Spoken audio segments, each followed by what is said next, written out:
Chapter 1. The Docks. The morning light slanted through the shutters of the seaside inn, painting pale bars across the wooden floor. Izzy sat at the edge of her bed, rolling her shoulder and pressing fingers gently against the line of stitches beneath her tunic. The flesh was tender, but the wound had knit well, just a faint throb now, nothing like the fire that had once made every breath an agony. She let out a slow sigh, tugging her long chestnut hair into a loose braid. Violet gray eyes studied her reflection in the warped mirror. Color had returned to her cheeks, the shadows beneath her eyes less severe. She almost looked like herself again. Almost. A knock came at the door before it creaked open. Hesta, the innkeeper, bustled in with a tray of bread and honey. Her broad smile and motherly fussing had carried Izzy through darker nights when the pain threatened to keep her sleepless. "You'll be right as rain in no time," Hesta said, setting the tray down. "Stronger than most who come crawling back from the edge, that's for certain."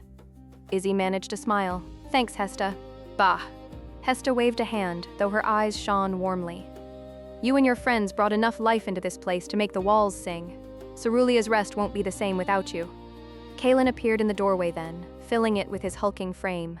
He inclined his head politely to Hesta, then turned his scarred gaze on Izzy. "Ready?" Izzy rose, fastening her belt with its twin daggers. Her rapier was gone, left with Renlin. "As I'll ever be." Downstairs, Horian was already leaning on the bar, sharing one last laugh with the sailors and townsfolk who'd grown fond of him. He embraced Hesta with a flourish, then winked at Izzy as they stepped into the salt-bright street.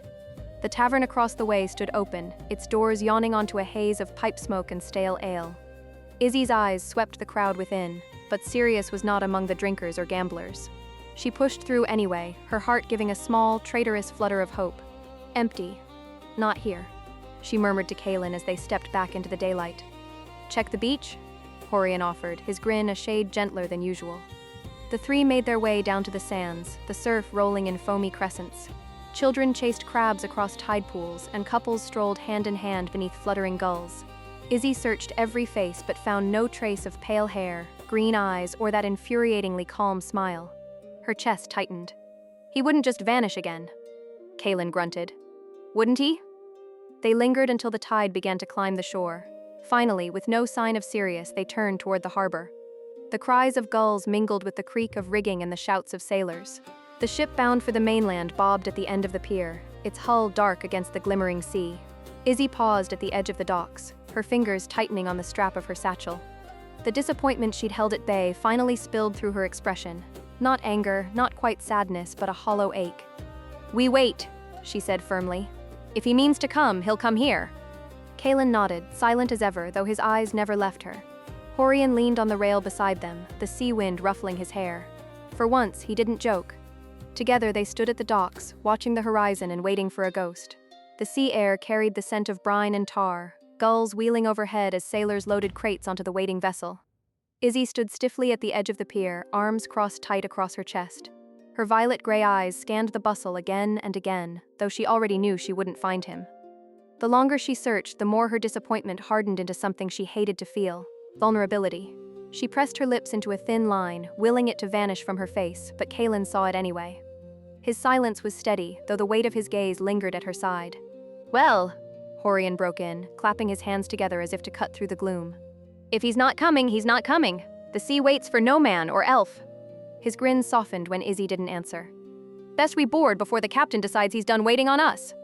He strode ahead with his usual flourish, waving to the sailors like old friends and stomping up the gangplank as though the ship had been built for him alone.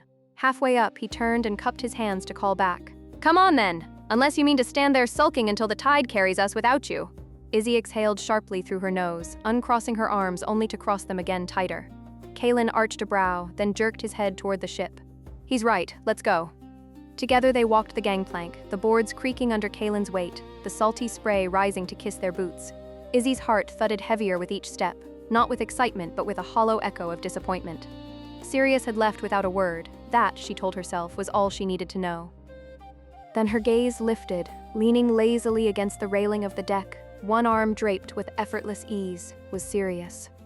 His pale hair caught the sunlight like a crown of frost, green eyes glinting in amusement, as though he'd been waiting all along. "About time," he said, voice smooth as the sea itself. "I've been waiting all morning." Izzi stopped dead on the ramp, arms falling uselessly to her sides. The ache in her chest twisted into irritation, cheeks warming as she stared at him.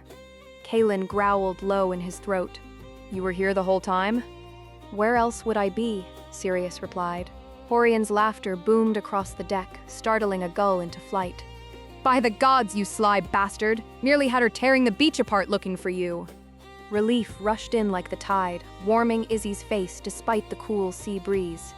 He hadn't left. He was here. She quickened her pace, boots striking the planks as she came onto the deck. "You should have waited at the inn, like we planned," she said, her tone sharp but her smile betraying her. Sirius tilted his head, the faintest smirk at the corner of his mouth. "Plans change." He shrugged as though the matter were nothing more than a shift in the wind. "I knew you'd be here." Izzi shook her head, unable to keep the small laugh from slipping out. "You're insufferable." "Perhaps," Sirius replied, green eyes glinting. "But you're the ones insisting we travel together." Kaelen muttered something under his breath that sounded like a curse, and Horian clapped Izzi on the shoulder with a booming laugh. "Ah, there it is. A happy reunion at last," winking at Sirius. The ship's horn bellowed and the sails unfurled above them. Cerulea's Rest began to shrink into the horizon, the bright sands and laughing taverns fading into memory as the sea carried them toward the mainland. Izzi lingered at the rail, watching the last glimmer of white beach vanish, and let herself breathe. Whatever waited in Rivenholt, at least for now, Sirius was here. The ship cut steadily across the turquoise waters, sails filled with a steady wind, the horizon stretching endless and bright. Gulls wheeled and shrieked above before falling away, leaving only the groan of timbers and the slap of waves against the hull. Horian Hale had made himself king of the deck within an hour. Tankard in hand, he leaned against a coil of rope, laughing uproariously as he traded tall tales with a pair of weathered sailors. One moment he was describing a griffin hunt in the mountains, his arms flailing as though the beast might swoop down at any instant, and the next he was demanding songs from the crew, promising to teach them one's two-body for any mainland tavern. Izzi couldn't help but smile at his easy charm. The man had a gift for making friends wherever he went, a warmth that filled the gaps left by all the shadows in her own life. Still, her attention was elsewhere. Sirius sat a little apart, perched near the rail with a half-empty cup of rum at his elbow. His pale hair stirred in the wind, his posture loose but his eyes always scanning the horizon, as if searching for something beyond sight. Kaelen leaned against a barrel close by, arms folded, scarred brow furrowed in his usual mask of suspicion. Izzi settled on a coil of rope, close enough that her words wouldn't be lost to the sea wind. "So," she began lightly, "going to stand there brooding the whole voyage, or will you share a story with the rest of us mortals?" Sirius's lips curved faintly, but he didn't bite. He lifted his cup, took a slow drink, and set it back down. "Not much of a storyteller." "That," Kaelen said, his voice dry, "is the truest thing you've said since we met." Izzi elbowed him, but her smile lingered as her gaze dropped, almost without meaning to the bandages wrapped around Sirius's forearm. She tilted her head. "Those markings. I've noticed them before." Her voice softened, curiosity threading her tone. "What do they mean?" Sirius glanced at his arm, then flexed his fingers as if the memory of the wound still burned. After a pause, he answered, voice low, "Mend. And move." The words carried a weight that silenced even Kaelen's sarcasm. Izzi leaned forward. "The runes?" "Yeah." He turned the cup slowly in his hands, green eyes distant. "I've had a good friend who could tell me what they mean, but I can't read them. Not yet." He tipped the rum back, draining it, and for once the smirk faded. "I'm headed to Rivenholt to meet with them, actually." Izzi's heart gave a quiet jump, and she caught Kaelen's eye. His brow arched, the faintest glimmer of interest breaking through his stoic mask. "Someone who can read runes?" Kaelen said under his breath. Izzi's lips curved into a small, thoughtful smile. "Maybe they could help us." Neither of them had to say the word artifact. The thought shimmered between them, unspoken but heavy, like the tide pulling them onward toward Rivenholt and whatever secrets Sirius was about to unravel. The wind shifted, filling the sails with a low snap. A spray of salt water misted the deck as the ship cut its path toward the mainland. Horian's laughter rang across the boards, but but Izzi and Kaelen kept their focus locked on the pale half-elf nursing his rum. Kaelen shifted, unfolding his arms and leaning forward, his tone as blunt as the edge of a war axe. "This friend of yours. Who are they?" Sirius didn't answer right away. He tipped his cup back, swallowed slow, then rested the rim against his lips as though weighing his words. At last, he lowered it and set the empty vessel aside. "She and I..." He paused, almost as if the thought surprised him.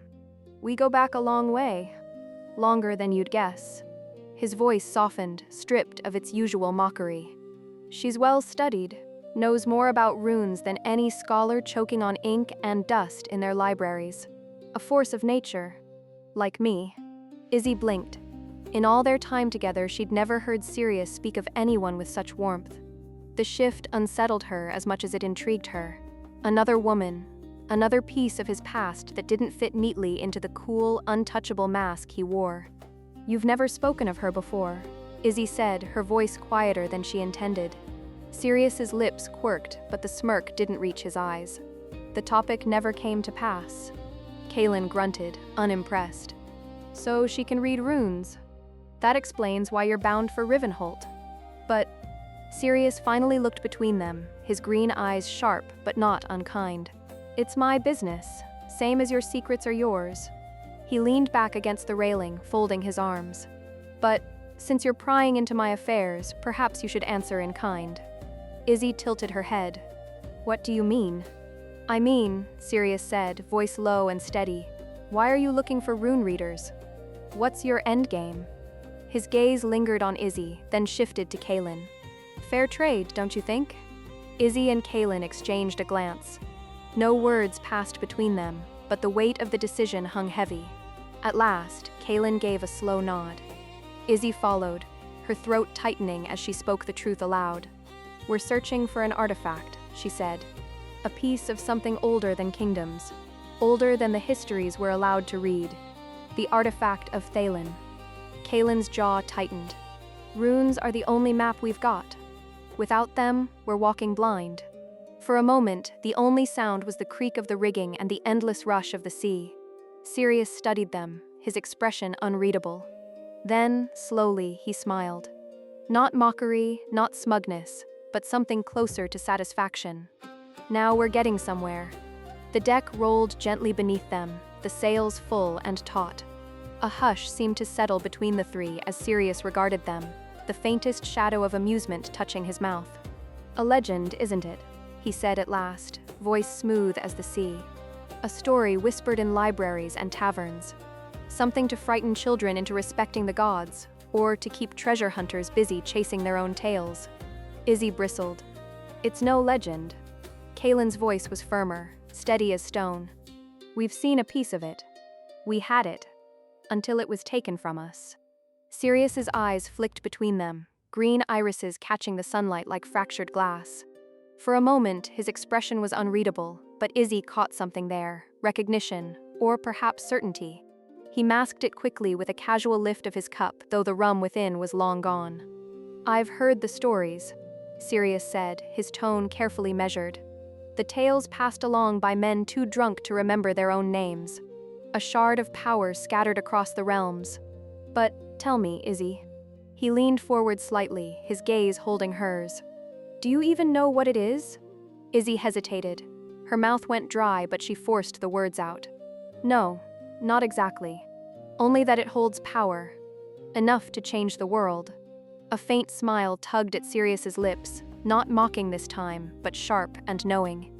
He let the silence stretch, the creak of ropes and the distant boom of Horian's laughter filling the space. Then, softly, he spoke. "It isn't treasure. It isn't even a weapon in the way you'd think." He straightened, his tone growing darker, edged with something dangerous. "It's a small thing, something you could slip into your palm, whisper to, and with the right words, topple a kingdom." Izzi's breath caught, her fingers tightening around her satchel strap. "Words can take lives," Sirius continued, voice low and deliberate. "Not a few, not dozens, thousands, across the world, if spoken just right." His eyes flicked to Kaelen now, his tone like iron. "And words can break. Any magic. Any curse, any chain, any past, any future. He let the weight of his words linger before his gaze returned to Izzi. But the truest name of what it carries is death. The sea wind hissed against the sails. Izzi swallowed, her heart thundering, caught between fear and fascination. Kaelen let out a sharp scoff, shaking his head. And here I thought it was just a legend after all. His tone carried equal parts disbelief and challenge. Sirius's gaze lingered on him, unblinking. Maybe it is, he said softly. Maybe it isn't. I just wanted to know if you were serious about it. He turned his eyes back to Izzi, their green depths unreadable. And if you still are? Izzi's throat tightened. She gave a single, firm nod.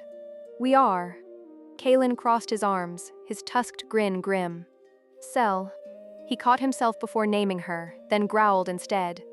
Someone already took a piece we had. That was proof enough. Sirius's smirk returned, faint and unsettling. He leaned back against the rail, the wind tugging at his pale hair. Then you're not chasing shadows. That's good to know. He let the silence stretch, then added almost as an afterthought. For myself, I wouldn't mind finding it either. Izzi narrowed her eyes, curiosity burning sharper now. Why? Sirius shrugged, deliberately casual. Another time, maybe. His smile carried no warmth, only mystery. But since we're traveling the same road, perhaps our goals align. For now. The sails boomed above them, carrying the ship ever closer to the looming shape of the mainland on the horizon. Izzi stared at Sirius a moment longer, wondering whether to press him, but his gaze had already returned to the waves, distant and unreadable as the sea itself. Sirius's gaze lingered on the sea, then shifted back toward them, thoughtful. Having a few good bodies beside me, he said at last, finding the artifact might prove easier. Izzi arched a brow, surprised at the concession.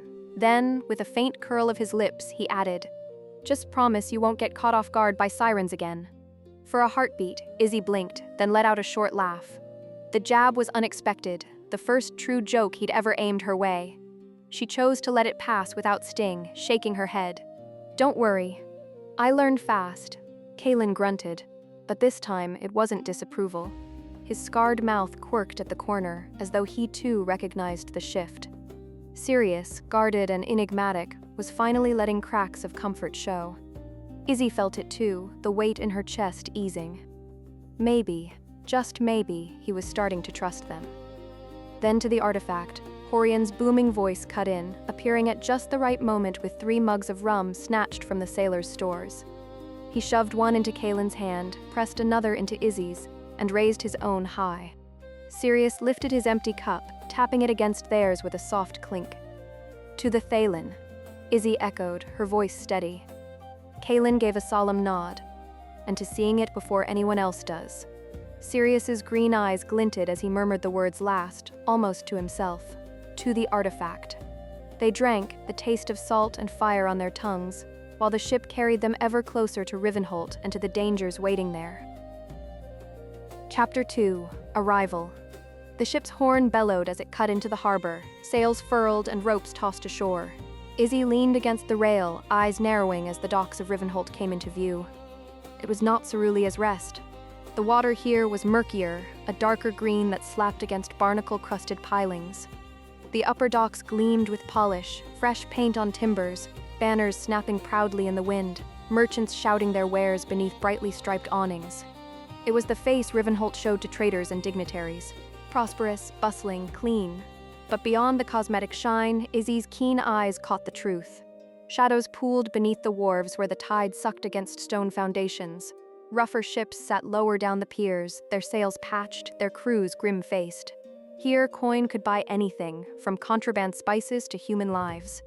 She felt the weight of it in the air, thick and cloying like smoke. The gangplank clattered down. Sailors bustled to unload crates, shouting in a half-dozen tongues. Izzi, Kaelen, Sirius, and Horian lingered at the rail, the wind tugging at cloaks and hair. Well, Horian said, adjusting the strap of his pack with his usual roguish grin.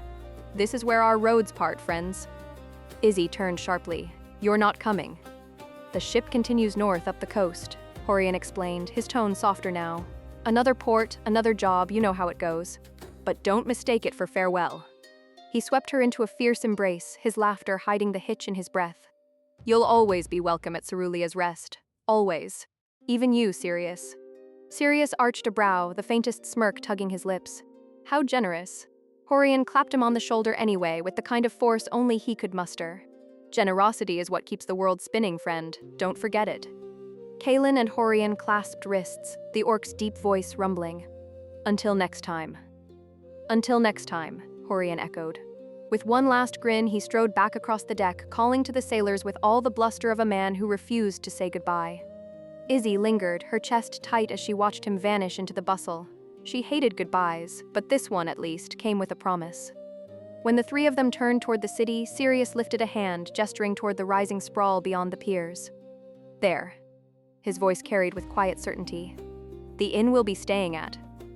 Izzi and Kaelen followed his line of sight, and their jaws dropped in unison.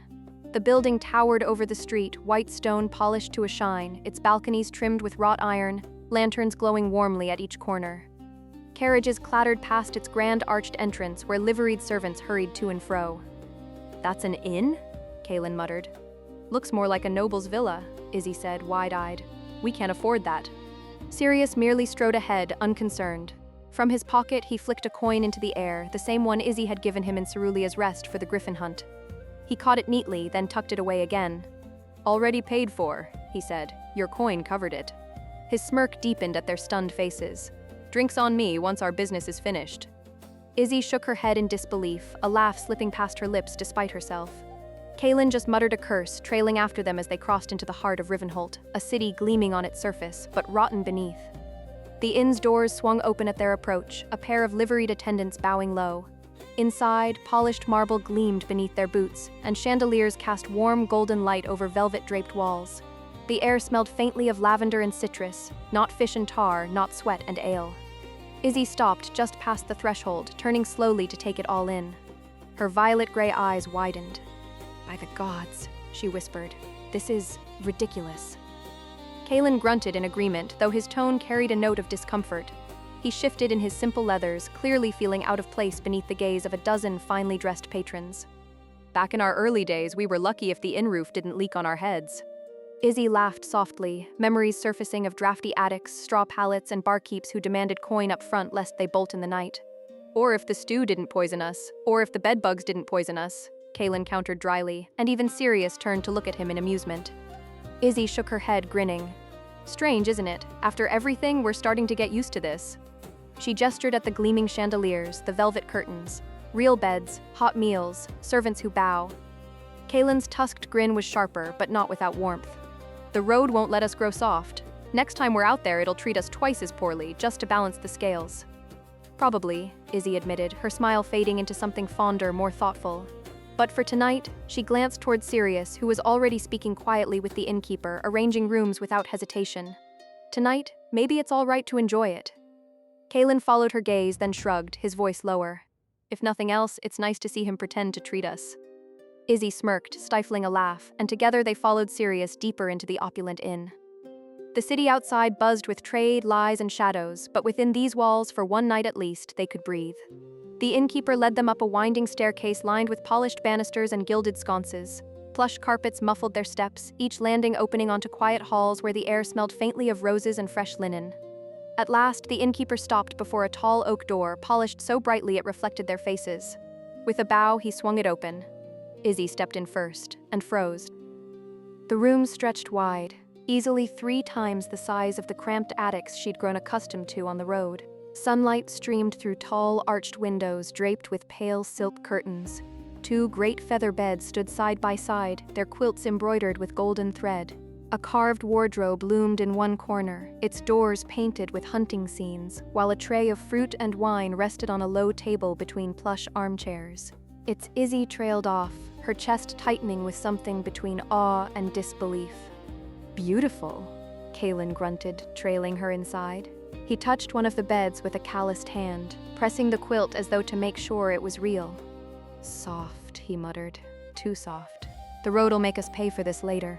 Izzi laughed, shaking her head, but when her gaze swept back across the 2 beds, her brow furrowed slightly. "2?" she asked, voice thoughtful. "Strange number for 3 of us." Sirius, standing just inside the door, raised a pale brow. Of course. One for you and Kaelen. He gestured, smooth and matter-of-fact. And the other for me and Priscilla. Izzy's ears twitched before her brain caught up. Her cheeks flared a soft pink. Priscilla, she repeated, her tone sharper than she meant it to be. For the first time in days, Sirius faltered. A flicker of surprise crossed his usually impenetrable mask, quickly covered by a quiet sigh. Apologies, I've not spoken her name in some time. She's the friend I told you I came here to meet. Izzy blinked, her blush lingering as she tried to recover her composure. She glanced at Kaelen, who was already narrowing his eyes at Sirius, tusks bared in a faint scowl. A friend, Kaelen said slowly. One you share a bed with? Sirius smirked faintly, though it was thinner than usual. Don't read too much into the arrangements. I'm simply anticipating her arrival. Izzy's curiosity burned hotter than before. The way he said the name, soft, weighted, carried a reverence she had never heard in his voice, and though she hated to admit it, a pang stirred low in her chest. Priscilla, she murmured under her breath, as though testing the name for herself. The weight of Priscilla's name still lingered in the air when Sirius turned from the window, brushing an invisible speck from his sleeve. His green eyes were calm, unreadable once more. I'll leave you to settle in, he said smoothly. I'm off to find Pris. Izzy frowned. Pris? He inclined his head, the faintest trace of amusement in his expression. Sorry, Pris is a nickname. While I'm away, you may want to see to your equipment. Rivenholt has no shortage of blade shops. But there's one in particular worth your time. Redfin's Steelworks, 2 streets off the Eastern Square. Not cheap, but honest and quality gear. For this city, that's saying something. He slid past them with the ease of water flowing around the stone, already halfway to the door before Kaelen could open his mouth. When will you be back? Izzy called after him. Sirius paused in the doorway, his profile half lit by the golden glow spilling through the windows. At sunset. Meet me here. Then, with the faintest curl of a smile, he was gone, the door closing behind him as though he had never been there at all. For a moment, silence filled the room, broken only by the faint hum of the city beyond the glass. Kaelen huffed, tugging at the strap of his shoulder guard. Shadow slips away the moment we arrive, and we're supposed to trust he'll be back. Typical.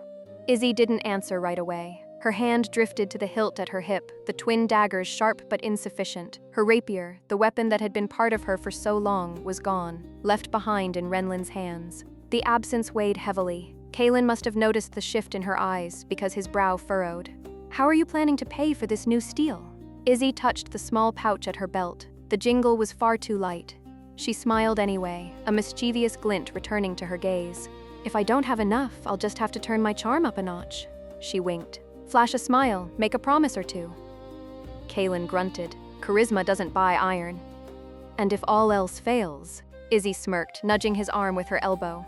You'll cover the difference. After all, you're still sitting on that fat share from the griffin hunt. Kaelen groaned, but the faintest twitch at the corner of his mouth betrayed his amusement.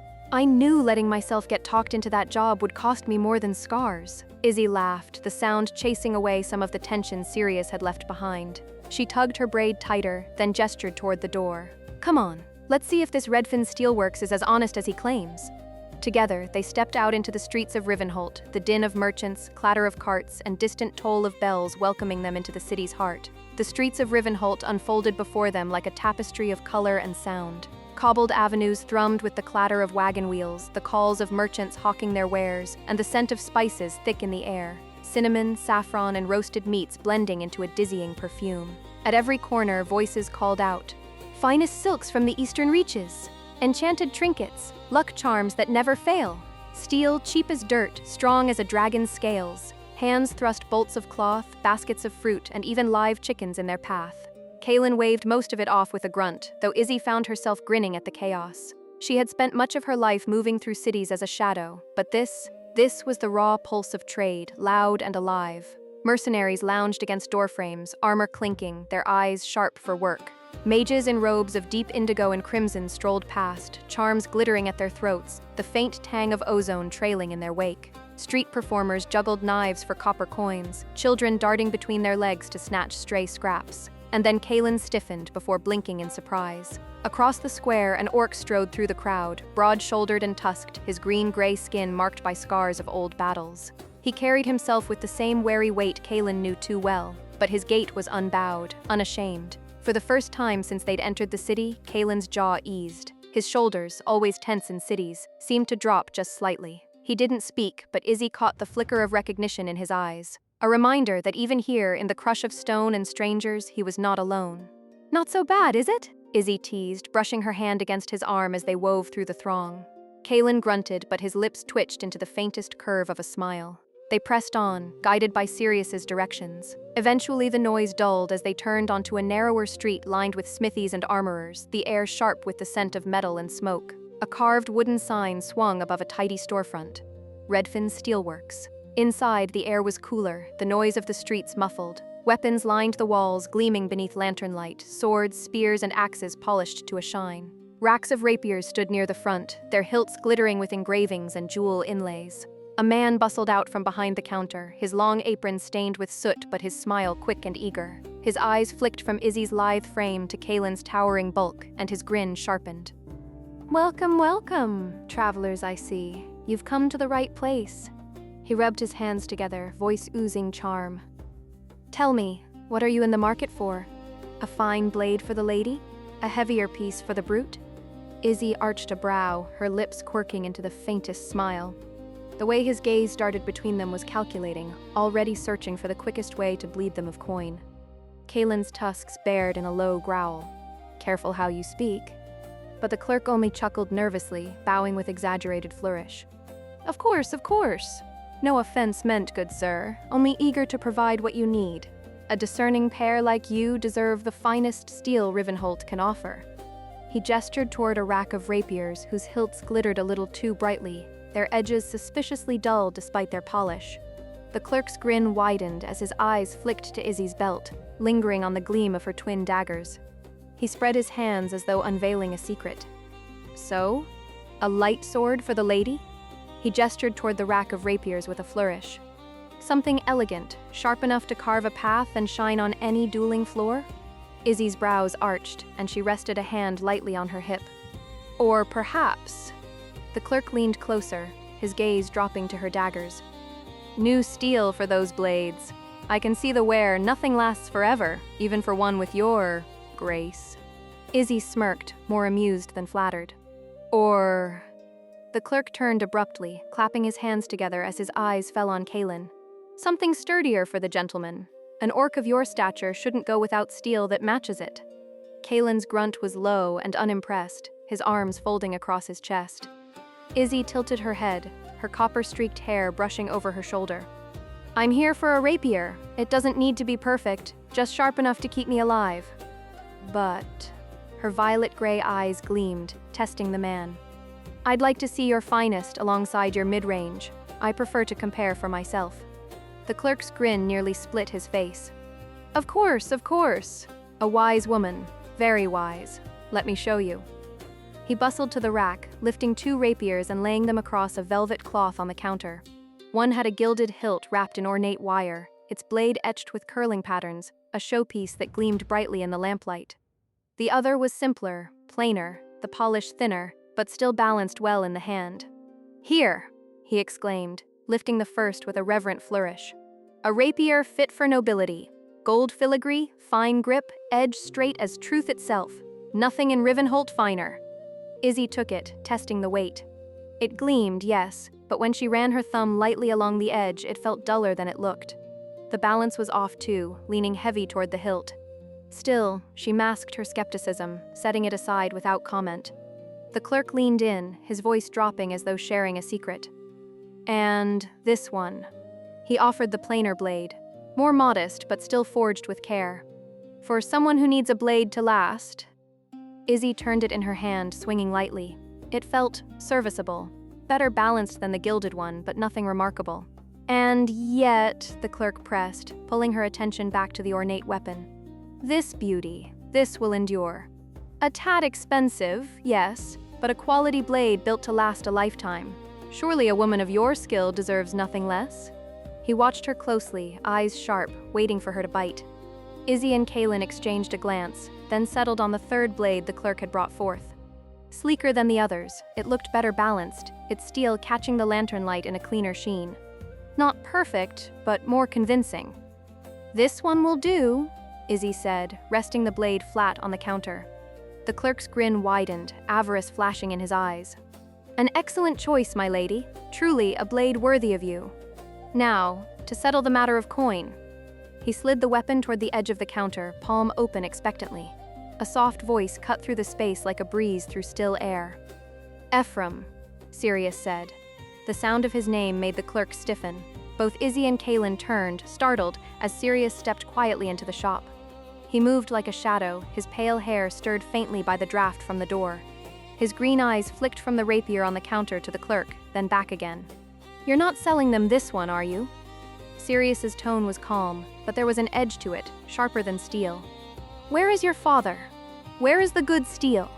The clerk's grin faltered, his shoulders stiffening. After a beat, he swallowed hard.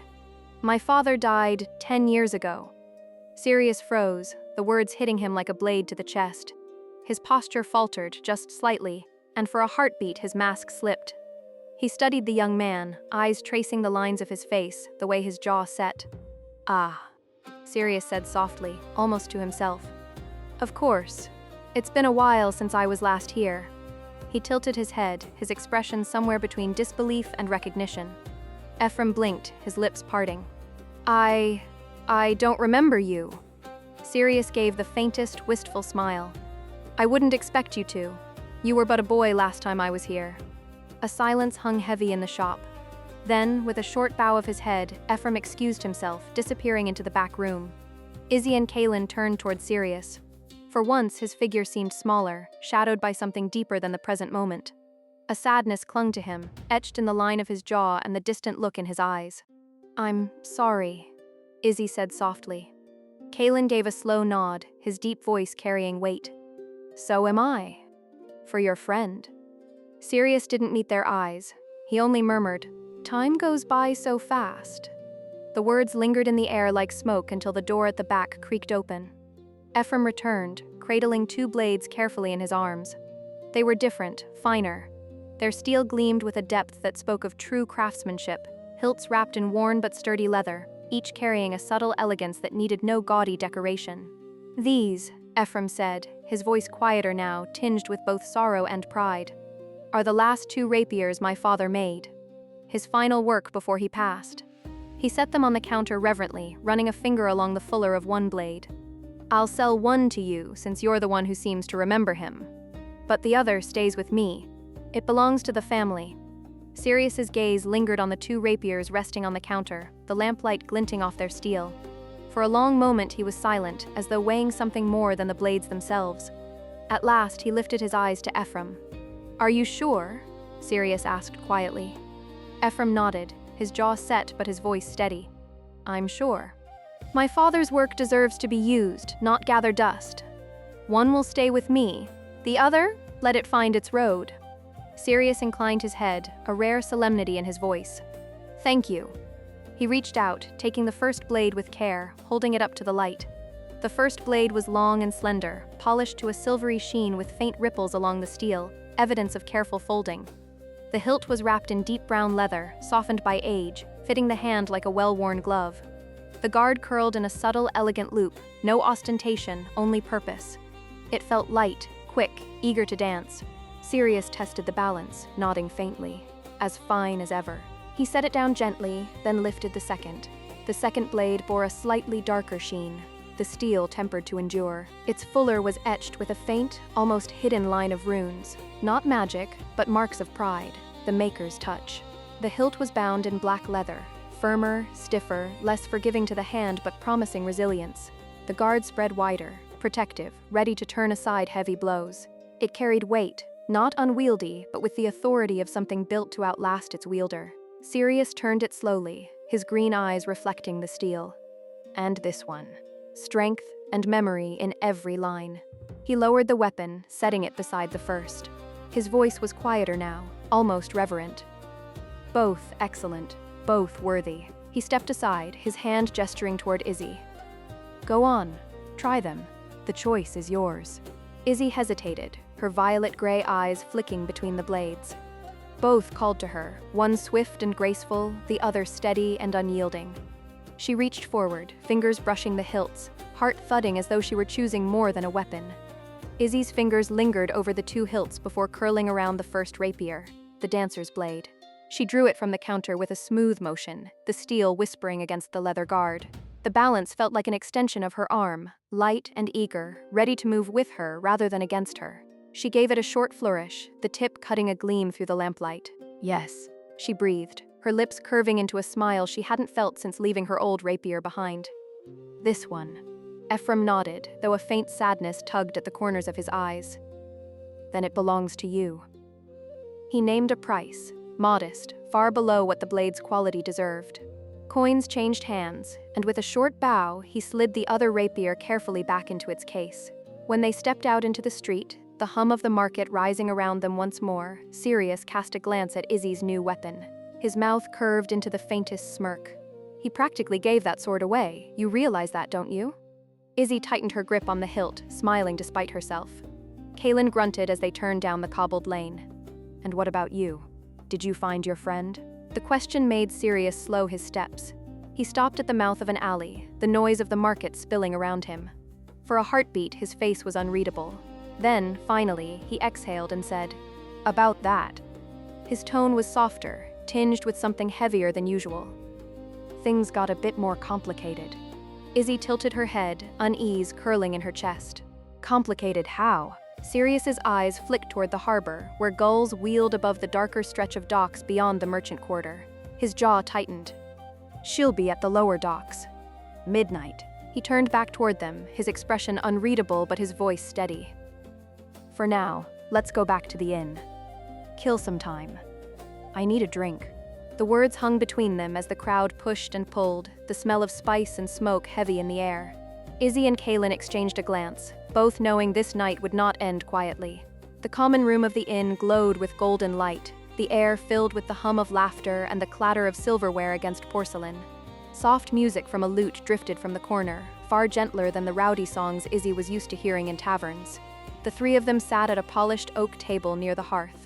Their drinks arrived on a silver tray carried by a bowing attendant, a tall glass of red wine for Izzy, a heavy tankard of frothing ale for Kaelen, and a crystal tumbler of amber rye for Sirius. Izzy lifted her glass, eyeing the cut of the crystal and the delicately etched stem. "These cups are too fancy," she muttered with a grin. "Wine doesn't taste right unless it's in something chipped."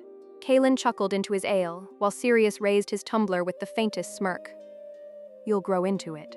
Izzy rolled her eyes but took a sip anyway, savoring the warmth that spread through her chest. For a while, the three sat in companionable quiet, broken only by the fire's crackle and the muted chatter around them. But Kaelen, never one to let silence rest long when unease lingered, finally set down his tankard with a thud. "These lower docks," he said, his voice low. "What sort of business are we walking into? And this friend of yours, Priscilla, what's her situation?" Sirius swirled his rye, the amber liquid catching the firelight. He didn't answer immediately, and Izzy noticed the faint tightness in his jaw, the only crack in his composed facade. Finally, he spoke. "She got herself into a situation," he said quietly, his eyes fixed on the flames in the hearth, as though the words burned to say aloud. "At midnight, she'll be put up for sale at the lower docks. A slave." Izzy's stomach twisted, her hand tightening around the stem of her glass. Kaelen's scarred hands curled into fists on the table.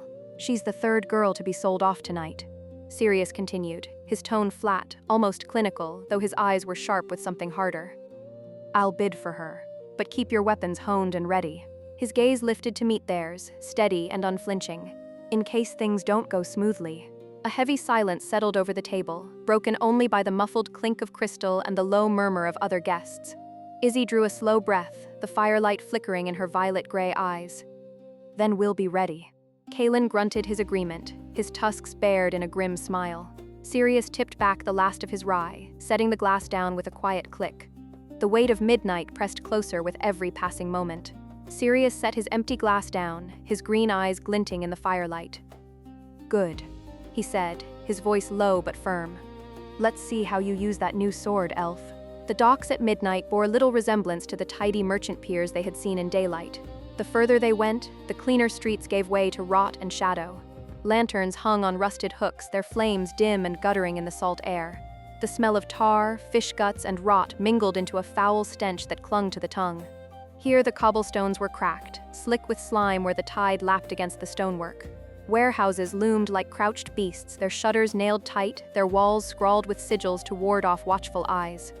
Small groups of cloaked figures emerged from alleys and side streets, men and women whose steps carried the same quiet purpose. Rings glittered on their fingers, chains at their throats, buyers. They moved with the smug assurance of those who knew the guard would look the other way. Izzi kept her head down, tugging her hood forward. Her hand brushed the new rapier at her hip, the twin daggers hidden beneath her cloak. Beside her, Kaelen's broad form towered, his greatsword strapped across his back, scarred hands curling and uncurling at his sides. Sirius walked a step ahead, pale hair catching the lantern light, the twin broadswords crisscrossed on his back gleaming like the promise of violence. Together they slipped into the flow of buyers, shadows swallowing them as they were funneled toward a warehouse at the far end of the pier. A pair of grim-faced men barred the door, their arms like tree trunks, but one glance at Sirius's coin and they stepped aside. Inside, the air was thicker, warm with too many bodies, and sharp with the stench of sweat and fear. A single row of torches cast long, wavering shadows across the walls, revealing a cavernous chamber where a wooden stage stood at the far end. Upon that stage sat 3 iron cages. Within them, shapes shifted, men and women bound at the wrists, gagged, blindfolded. The scrape of chains echoed faintly as they stirred, the sound smothered by the hush of the gathered crowd. The captives' thin clothing clung to them in the damp air, their bare feet pressed against straw-strewn planks.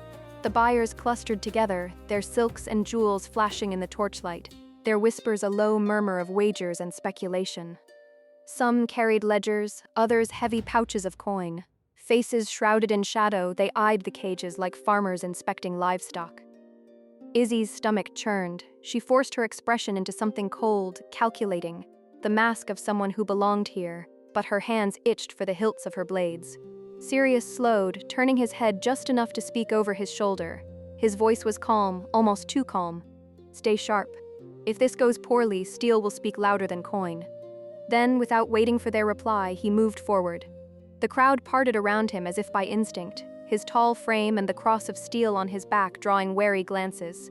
He pressed through until he stood at the very front, his shadow stretching across the stage. Izzi and Kaelen were left in the middle of the throng, their eyes tracking him, tension winding tighter with every passing breath. The murmur of voices stilled as 3 slavers stepped from behind the stage, cloaked in black, their faces obscured by scarves. The tallest unrolled a ledger with a snap, while another struck a staff against the wooden planks. The hollow thud silenced the room. "Ladies and gentlemen," the tallest slaver intoned, his voice echoing off the rafters. "Welcome to tonight's offerings. 3 lots, each in fine health, each worth your gold. Let us begin the bidding." A torch crackled, chains clinked. The first cage creaked open. The first slaver tapped his staff once more, the sound sharp as a blade drawn from its sheath. 3 lots tonight," he announced, his voice carrying with the oily cadence of a practiced showman. "All in fine health, unspoiled and trained for obedience, but," his eyes glinted above the scarf that hid his mouth, "we will save the best for last." A murmur rippled through the crowd, greedy anticipation thick in the air. The first cage creaked open. A woman stumbled forward, bound at the wrists, her blindfold tugged free by the slaver's hand. Her hair fell in a dark curtain down her back, her skin pale and thin from confinement, though her eyes still glared with a spark of defiance.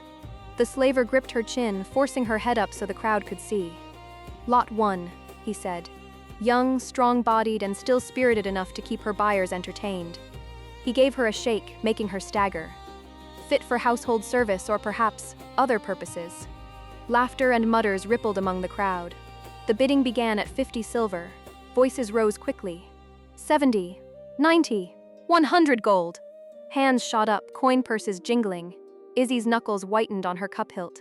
Kaelen's jaw clenched, but he forced his arms to remain crossed, his tusks bared in a silent snarl.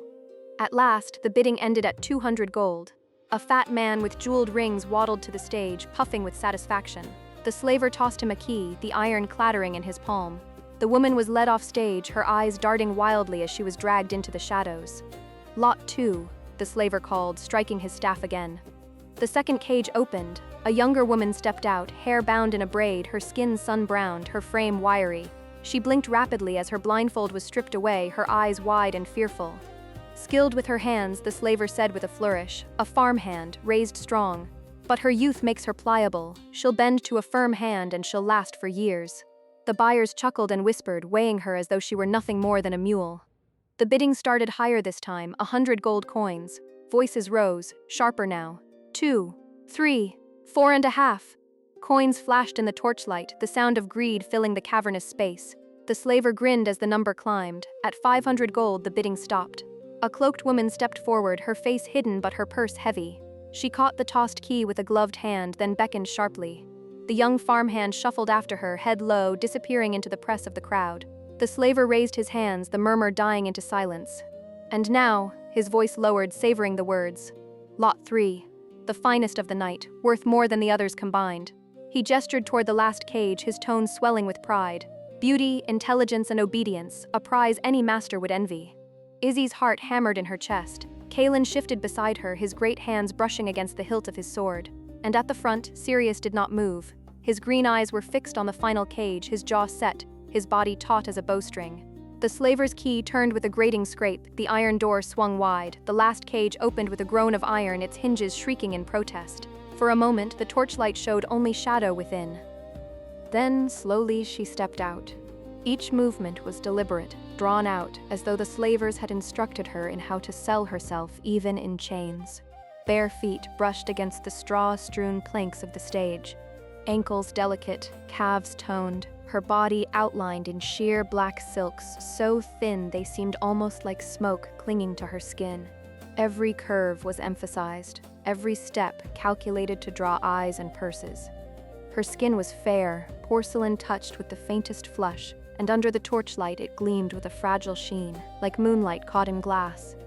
Long curls tumbled down her back and shoulders, a cascade of pink-red that shimmered with unnatural vibrancy, catching the light in a way that made her seem at once youthful and timeless. Her hands were bound above her head, wrists lashed tight with rope, the posture forcing her shoulders back and her figure into sharp relief. The slaver tugged at the rope to make her stumble, chuckling darkly as the crowd murmured its approval. When he ripped away the blindfold, the torches caught her eyes, hazel, bright and searching, a depth of warmth that seemed out of place in this pit. For an instant, even gagged, she radiated something fragile, something human, before the slaver forced her chin up. Lot 3, he purred, his voice thick with mockery. A prize unlike any you'll see in this port again. Strong enough to work, beautiful enough for company, and compliant enough for other pleasures. He laughed crudely, running his hand across the rope binding her arms, drawing another chorus of chuckles from the crowd. A very good choice for those with salacious tastes. I almost regret not keeping her for myself. The buyers roared with laughter, coins already flashing in the torchlight as the first bids rang out. But Izzy didn't hear them. For a long moment, her gaze was locked on the girl, on Priscilla. She was gorgeous, too gorgeous for the filth of this place, too radiant for the smirks and laughter of the slavers. Izzy's chest tightened with anger, with pity, with something she couldn't yet name. Beside her, Kaelen's jaw worked in fury, his fists clenched white at his sides. And at the front of the crowd, Sirius stood perfectly still, his green eyes fixed on Priscilla, his expression carved from stone. Only the slight tremor of his hand, resting near the hilt of his blade, betrayed the storm beneath. The bidding began in earnest. The bidding began sharp and fast. 50 gold? 70, 100. The crowd roared with each shout, coin purses rattling, greedy eyes fixed on the bound figure on stage. And through it all, Sirius's voice cut like a blade through the din. Calm, controlled, always just a fraction above the last. 120, 150, 200. He never wavered, never raised his tone, never looked at the other bidders. His green eyes remained locked on Priscilla, as if no one else in the room existed. On stage, Priscilla's hazel eyes flicked through the crowd until they found him. Recognition flared, breaking through her terror. Even gagged, she tried to smile, her breath hitching in relief. The bids climbed higher, a fever gripping the crowd. 22, 25, 230. Then a cloaked woman's voice rang sharp and clear above the chaos. 600! Gasps rippled through the room. Heads turned. No one bid that high, not for a single girl. All eyes went to Sirius, waiting, wondering. Without hesitation, he spoke. 900. The room fell into stunned silence. A few chuckled nervously, others whispered about madness, but none dared challenge further. The slaver's eyes gleamed with greed, his scarfed mouth curling into a grin. "Sold," he declared, striking his staff against the stage. "To the pale swordsman at the front." He gestured Sirius forward with a flourish. "Come, sir, claim your prize." Sirius moved slowly, deliberately, slipping the straps of his pack from his shoulders as he ascended the wooden steps. The crowd leaned forward, murmurs swirling as the weighty sack clinked with the sound of coin. He tossed it onto the stage at the slaver's feet, the bag landing with a heavy thud. "My associates will count it," the slaver said with a sly grin, bending to scoop up the pack. "And once they confirm, you'll have your key." He dangled the iron key between his fingers, flashing it toward Sirius like bait. It happened in the space of a blink. Sirius's blade hissed from its sheath in a silver arc, slicing clean through flesh and bone. The slaver screamed as his hand fell to the boards, the key still clutched in its lifeless grip. Blood sprayed across the stage, hot and dark under the torchlight. Before it touched the ground, Sirius's other hand darted out, catching the key mid-fall. His green eyes gleamed, cold and merciless. The slaver dropped to his knees, clutching the bloody stump against his chest, shrieking in agony. The crowd erupted into chaos. Gasps turned to screams. Buyers scrambled, pushing and trampling each other in their rush for the doors. The air filled with the sound of shouts, overturned benches, the crash of coins spilling across the floor. On stage, Sirius stood unflinching amid the chaos, the key glinting in his hand as he turned toward Priscilla's cage. The slaver on his knees clutched at his ruined wrist, blood pooling across the stage. His eyes blazed with hate, spittle flying as he screamed at Sirius. "Do you know who you're dealing with?" The words rang across the hall, just as the heavy stomp of boots shook the floorboards. Hired guards surged from the shadows, mercenaries clad in mismatched steel, their faces hard and hungry for coin. Above, on the wooden balconies that lined the warehouse walls, archers notched arrows and drew their strings, all eyes trained on Sirius. Two of the slavers still at the cages barked out in unison. "Not at him! You'll hit the merchandise!" Their hands waved frantically toward Priscilla, her silks stark under the torchlight. The bleeding slaver tried to crawl backward, sneering through his pain. "You've just doomed yourself. No one leaves here alive." Sirius took one slow step forward, his broad sword glinting crimson in the torchlight. His expression was a mask of stone, his voice cold as the grave. "No," he said, "you won't." The blade sang as it cut, and the slaver's head rolled across the planks, eyes still wide in frozen rage. His body crumpled with a dull thud. From the side of the stage, one slaver leaned close to his companion, whispering with a smirk. "One less share, eh?" Then louder, barking to the mercenaries. "Go on then, earn your coin." The guards closed in, steel rasping free of scabbards, shields rising. Sirius calmly tucked the iron key into his shirt, fingers pressing it against his chest as though locking it into place. His eyes swept the encircling blades with no trace of fear. In the crowd, Izzi and Kaelen moved as one. Izzi's violet-gray eyes darted upward, catching the shimmer of bowstrings drawn taut on the balcony. Kaelen followed her gaze, tusks bared. Without a word, they split. Izzi darted left, Kaelen right, weaving through the panicked buyers still shoving toward the exits. Both headed for the ladders bolted against the far walls, but steel barred their way. At the base of each ladder, a swordsman stepped forward, mercenaries placed to guard the archers above. Their blades gleamed, cutting arcs in the torchlight as they moved to intercept. Izzi didn't slow. Her rapier flashed free in a hiss of steel, her daggers already drawn in her offhand. She slipped past the first guard's heavy swing, her new rapier darting like a snake's fang. The point found the gap between collarbone and throat. He gasped, choking, before crumpling to the boards. She didn't pause, vaulting onto the ladder and climbing 2 rungs at a time. On the opposite side, Kaelen let out a guttural snarl. The mercenary lunged, blade high, only to meet Kaelen's greatsword in a brutal downswing. Steel shrieked, sparks flew. The smaller man staggered under the sheer force of the blow, and Kaelen's follow-through split him open from shoulder to hip. The body hit the ground with a wet slap as Kaelen's boots thudded against the ladder rungs, hauling his massive frame upward toward the archers. And on the stage, Sirius stood calm, his swords raised, the circle of mercenaries closing in around him like wolves. On the left balcony, 2 archers spotted Izzi sprinting up the ladder. They abandoned their aim on Sirius and swiveled, bows creaking as arrows were loosed in quick succession. But Izzi was faster. She vaulted the last rung, twisting aside as the first arrow sliced past her ear. Her rapier flashed in one hand, dagger in the other. She lunged low, the dagger burying itself beneath the ribs of the first archer. His gasp caught in his throat as she wrenched free, spinning on her heel. The second drew his bow again, panic flaring in his eyes. Izzi darted forward, her rapier's point darting and stabbing again and again, chest, side, shoulder, throat. The man staggered under the flurry of piercing strikes, crimson splattering across the balcony railing before he collapsed. Izzi stood, breath sharp, eyes blazing, her new rapier gleaming in the torchlight as though born for her hand. Across the room, Kaelen crested the opposite platform with a snarl. 2 archers loosed in panic, one arrow glanced off his shoulder, the other shattered against the stone wall behind him. Kaelen answered with a brutal sweep of his greatsword. The massive arc of steel caught both men mid-draw, splitting one clean through and knocking the other off his feet.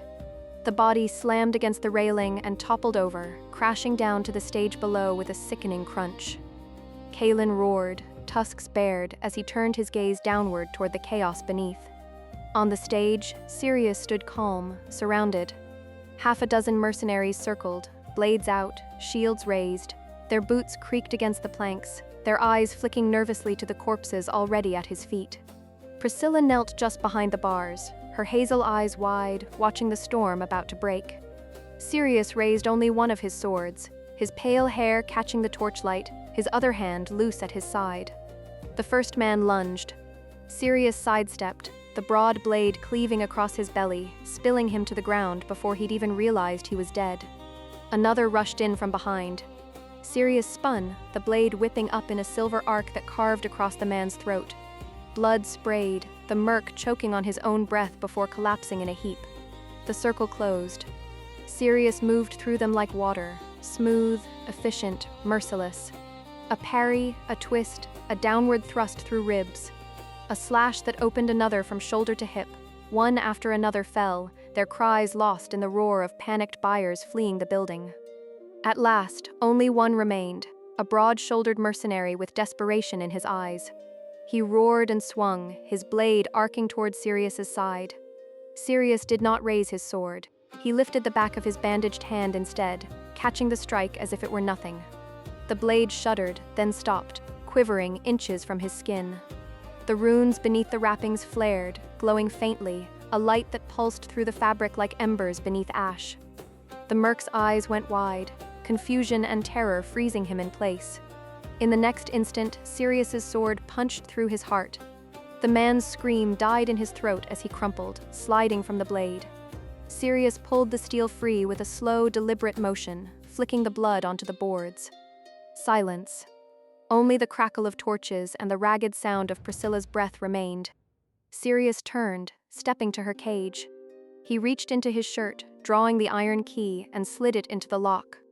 The shackle's gears groaned, then clicked. The bars fell open with a hollow clang.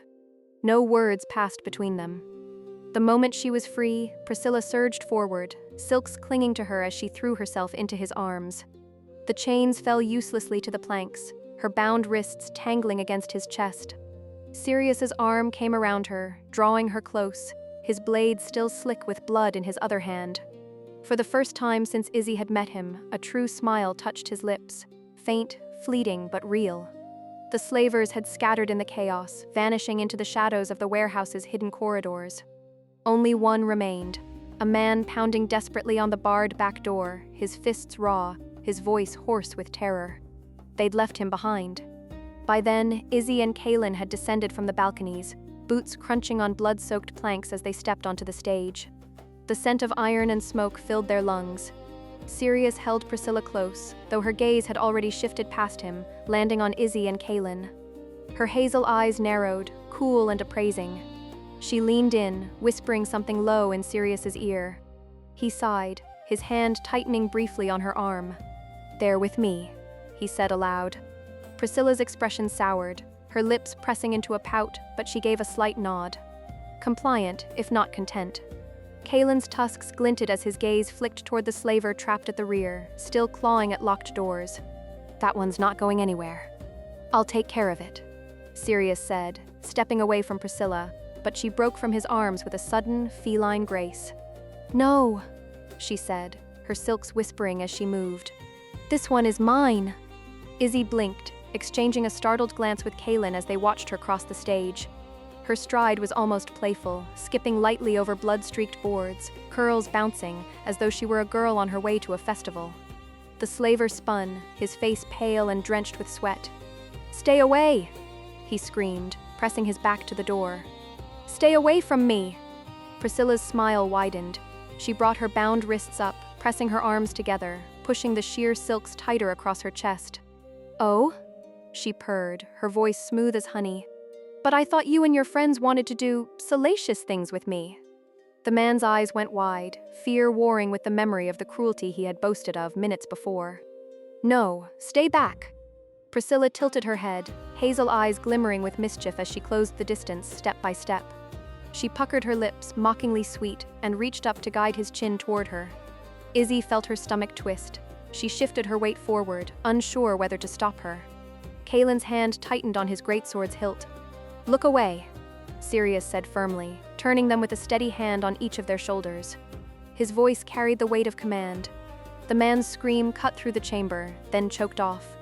A sickening crackle followed, the air filling with the acrid stench of burning flesh. From the corner of her eye, Izzi glimpsed a flash of fire bursting between Priscilla's lips as she pressed them to his.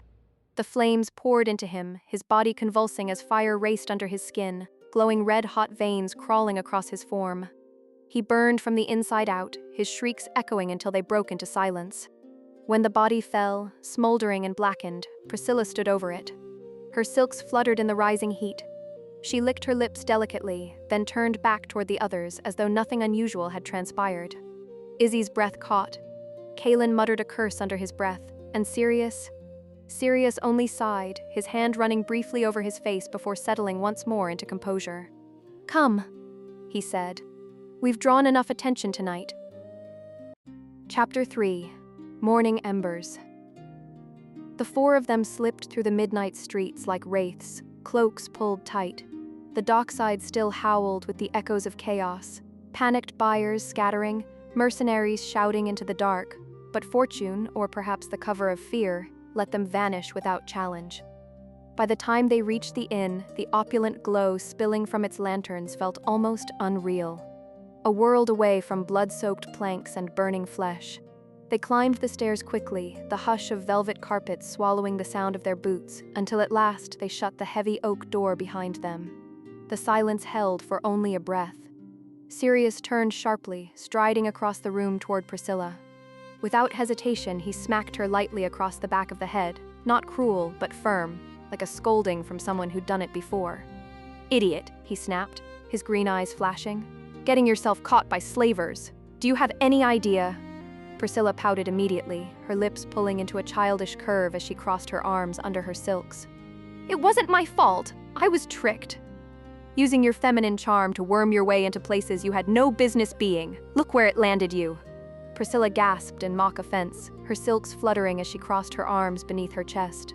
Her lower lip jutted out in a pout, her hazel eyes wide and innocent. "Maybe," she admitted at last, drawing out the word like a child caught stealing sweets. Sirius's expression didn't soften. If anything, the line of his mouth grew sharper. Feeling the tension mount, Izzi stepped forward, straightening her shoulders. "Proper introductions, then," she said firmly. She gestured between them. "I'm Izzi, and this is Kaelen. We've been traveling with Sirius for some time now." Priscilla's hazel eyes flicked toward them, assessing, sharp beneath the mask of pouty innocence. She tilted her head, then lifted a delicate hand to her mouth. Leaning close to Sirius, she whispered, her voice low enough to carry only to him. "And who," she murmured, "are these two?" Sirius straightened, turning his head toward Priscilla. His voice was clear, firm, and deliberately audible. As she said, he gestured toward Izzi and Kaelen. "This is Izzi, and this is Kaelen." Priscilla's hazel eyes swept over them again, slow and appraising. She said nothing, only turned with a soft rustle of silks and perched herself on the end of one of the feather beds, angled just far enough away from the pair to make her disapproval obvious. Her posture was perfect, her pout practiced. "Charming," Izzy muttered under her breath, arms crossing as she leaned against the bedpost. Sirius sighed, pinching the bridge of his nose. "Forgive her. Once Priscilla grows attached to someone, she won't shut her mouth, but until then, she'll make you feel as though you've tracked mud onto her carpet." Izzy raised a brow, Kaelen's tusks glinting as he suppressed a smirk. Sirius leaned back against the wall, his voice lowering into something more pointed. "A warning, though. If she can't get her way with words, she'll resort to her feminine charms. She knows she's beautiful. Unfortunately, she knows it all too well." His green eyes flicked between them both, sharp and steady. "Don't be swayed." Across the room, Priscilla's pout vanished, her gaze snapping towards Sirius. Her lips parted, and she spoke his name softly, not with anger, but with a weight that carried warning all its own. "Sirius." The sound hung in the quiet room, tension curling through the air. Priscilla's hazel eyes narrowed, her lips pressed tight. Clearly upset that Sirius had already sought to undermine her charms, she rose without another word. With a rustle of silks, she slipped beneath the covers of the nearest bed, turning her back on the others in practiced indifference. The air hung heavy until Kaelen broke it with a low rumble. "We should get some sleep. Morning will come fast enough." No one argued. Armor was unbuckled, boots tugged off, travel-stained clothes folded or tossed aside. In the lamplight's soft glow, the sharp edges of the night dulled. Each of them changed into their sleepwear, the rustle of cloth and the creak of bed frames filling the silence. Izzy slid beneath the covers beside Kaelen, the warmth of the mattress still strange after so many nights on hard ground. She turned her head just slightly, her eyes finding Sirius as he slipped into his own bed across the room. For the first time in days, a faint smile curved across her lips, unbidden and quiet. But her breath caught as she realized she was being watched. Across the room, Priscilla's hazel eyes glinted from beneath the covers, narrowed and sharp. Their gazes locked for a single, heavy beat before Priscilla turned abruptly, rolling her arms around Sirius. Her silk-draped figure pressed against his backside as though she had always belonged there. And then, childishly, cruelly, she turned her head just enough to glance back. Her tongue darted out, quick and mocking, before she nestled her face against Sirius's back. Izzy's jaw tightened, her chest hot. She forced herself to breathe slow, steady, and turned onto her back, willing the faint smile still ghosting her lips to hide the storm inside. Kaelen shifted beside her, already half asleep. The room dimmed, lanterns guttering low, but Izzy's eyes lingered open in the dark, the memory of Priscilla's taunt burning bright behind them. The room had gone still hours ago, the only sounds the slow breathing of Izzy and Kaelen, both lost in slumber. Moonlight filtered through the tall windows, silvering the floorboards and painting faint shadows across the beds. Sirius sat up, the mattress creaked softly beneath him as he swung his legs over the side, his bare feet meeting the cold floor. His elbows rested on his knees, head bowed, pale hair falling forward as he sat in silence. The quiet was heavy, filled with thought. His green eyes stared at nothing, though the weight of memory seemed to pull at his shoulders. A shift of fabric broke the stillness. Priscilla stirred, her hazel eyes glinting faintly in the moonlight. She rose and slipped behind him, moving with feline grace. Her head came to rest against his left shoulder, her long curls brushing across his chest. From behind, her arms circled his torso, her silks whispering against his bare skin as her body pressed fully into his back. "I'm sorry," she murmured, her voice softer than Izzy had yet heard it, stripped of pout or performance. "For causing trouble." Sirius exhaled, low and steady, his hand rested over hers briefly, a rare note of reassurance. "Don't worry about it." For a moment they sat like that, the silence intimate, broken only by the muffled creak of the inn settling. Then Priscilla's hazel eyes flickered with a different light. She tilted her head, her breath brushing the curve of his jaw. "Who are they?" she asked quietly. "The elf and the orc. Why are they here, with you?" Her tone was careful, curious, but edged with something sharper, a probing weight beneath the softness. Sirius sat in silence, his gaze lowered to the floorboards. His jaw worked as though the words themselves weighed too much to be spoken. At last, he exhaled through his nose, slow and deliberate. "Travel companions," he said. He paused, the thought unfinished, hanging in the air like smoke. Priscilla sighed softly, the sound brushing against his ear as she tightened her arms around him in a gentle squeeze, her cheek pressed to his shoulder, her breath warm against his skin. "They're on the same path I am," he finished, voice quieter now. "Thalen." Her hazel eyes dulled with sadness, her gaze drifting across the room to the other bed where Izzi and Kaelen lay. She held Sirius a little tighter, as though she feared the answer to the question already forming on her lips. "Do you think?" Her voice was almost a whisper. "You'll need more than me?" Sirius tilted his head slightly, but he didn't turn to face her. "It will be dangerous." Priscilla's eyes lingered on Izzy's sleeping form, her lashes shadowing the sorrow in her gaze. "We both know danger is nothing new," she said softly. "But you and I, we've never needed anyone else." Sirius remained still for a long moment, then said, "They took care of the archers at the auction." Priscilla's eyes softened further, though the sadness in them deepened. "We both know," she murmured, her lips brushing the edge of his neck, "that if they weren't there, it wouldn't have mattered." Sirius's hand flexed at his knee, green eyes narrowing faintly as though at an unseen horizon. His voice was low, almost as if he were trying to convince himself as much as her. "Maybe it's a bad idea," he admitted, "but maybe it's not." The silence that followed was heavy but not hostile, weighted instead with reflection. Sirius's thoughts turned inward, unspoken. "Priscilla will need looking after when I'm gone." And Priscilla, still clinging to him, her hazel eyes distant, thought in turn, "Maybe this will give him a reason to stay." The moonlight glimmered across them both, their figures locked in a quiet, fragile moment that neither dared break. Izzi stirred first. Her violet-gray eyes blinked open, the morning light filtering through silk curtains painting pale gold across the room. She ran a hand through her tangled hair, strands sticking in wild directions, and let out a low groan. Her gaze drifted lazily, first to Kaelen, sprawled on his back, still out cold, his tusked mouth slack as he snored softly. Then to the other bed. Sirius lay on his side, half propped against the pillows. Priscilla nestled against him with the blankets drawn up to her chin.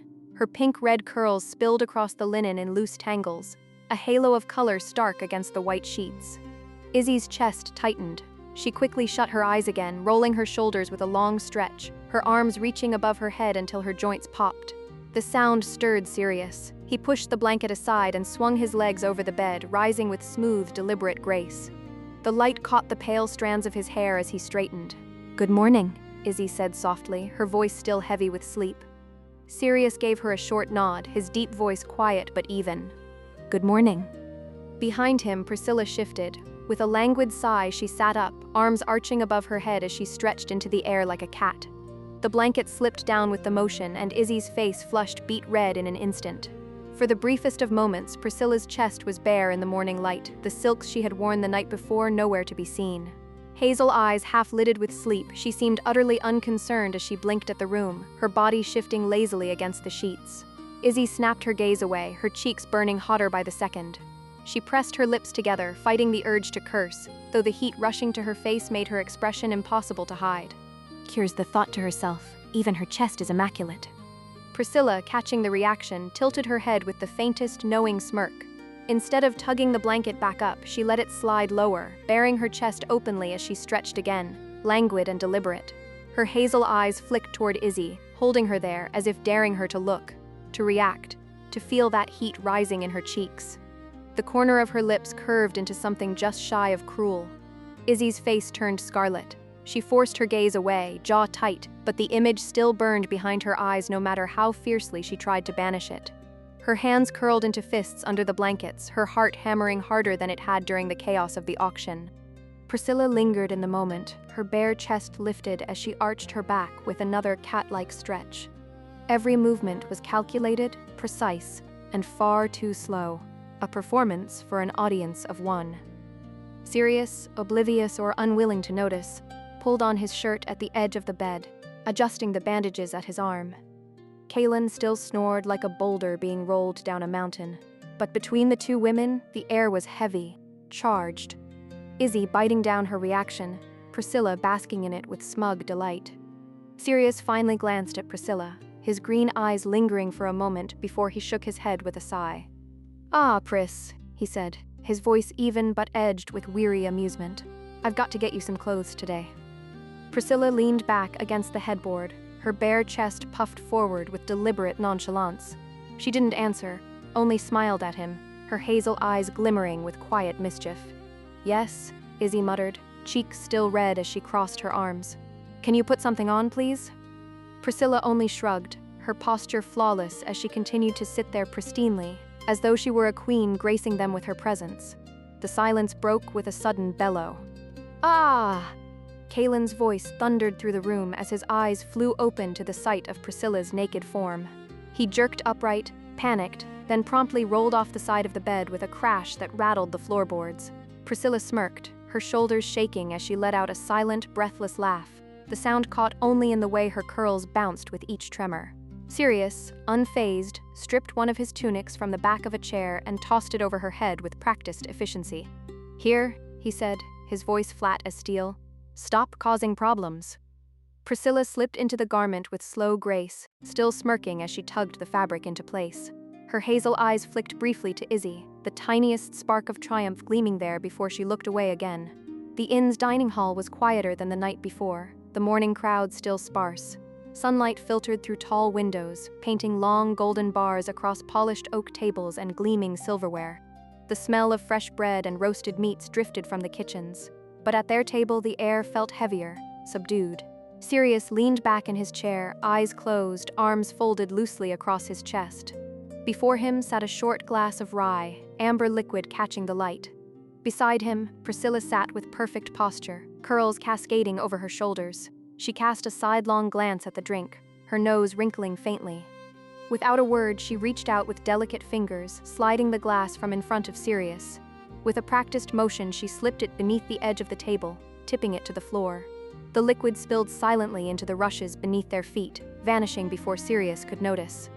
Izzi's eyes widened slightly, her lips pressing together to keep from smirking. Across from her, Kaelen caught the act too, his tusks glinting as his mouth twitched in faint amusement. Priscilla folded her hands in her lap, face pristine, as though nothing had happened. Kaelen cleared his throat, breaking the silence. "Aye," he rumbled, glancing at Priscilla with a pointed look. "After we get you some proper clothing." He turned his gaze to Sirius, voice steady. "You two plan on sticking with us while we look for the artifact pieces?" Izzi nodded, pushing her plate slightly aside. "We don't exactly have any leads right now," she admitted, "except for this book Renlin had. Dareth Malcor's writings. He described the first piece we found." She leaned forward slightly, her voice lowering, the mention of the artifact making her pulse quicken. "It might be the only clue we have left." Across the table, Priscilla's hazel eyes flicked towards Sirius, gauging his reaction before settling once more on Izzi. The name still weighed heavy in his mind. Dareth Malcor. His thumb traced the rim of the empty glass, the thought holding him so long that Izzi and Kaelen exchanged a glance. Finally, he exhaled through his nose and spoke, voice low. "You knew him, didn't you?" Sirius asked, eyes lifting to Priscilla. A pause. "He's still alive?" Priscilla's lips pressed into a faint frown. She gave the smallest of nods, disapproval flickering in her hazel eyes. Leaning closer, her voice barely more than breath, she whispered into his ear. The name of a city. Far inland, distant enough to make the road ahead feel longer than the meal between them. Dareth Malcor is alive. He glanced toward Izzi and Kaelen. But he's far, Solvain, if the whispers are true. Izzi leaned forward, ears pricking. "Alive?" she echoed, the thought quickening her pulse. Kaelen grunted, more practical. "That's half the realm away. What's our play?" Sirius looked at his empty cup, then at Priscilla. "We follow it." Sirius rubbed his bandaged arm absent-mindedly, then straightened. "On the way there's a mountain. Ruins older than Rivenholt itself.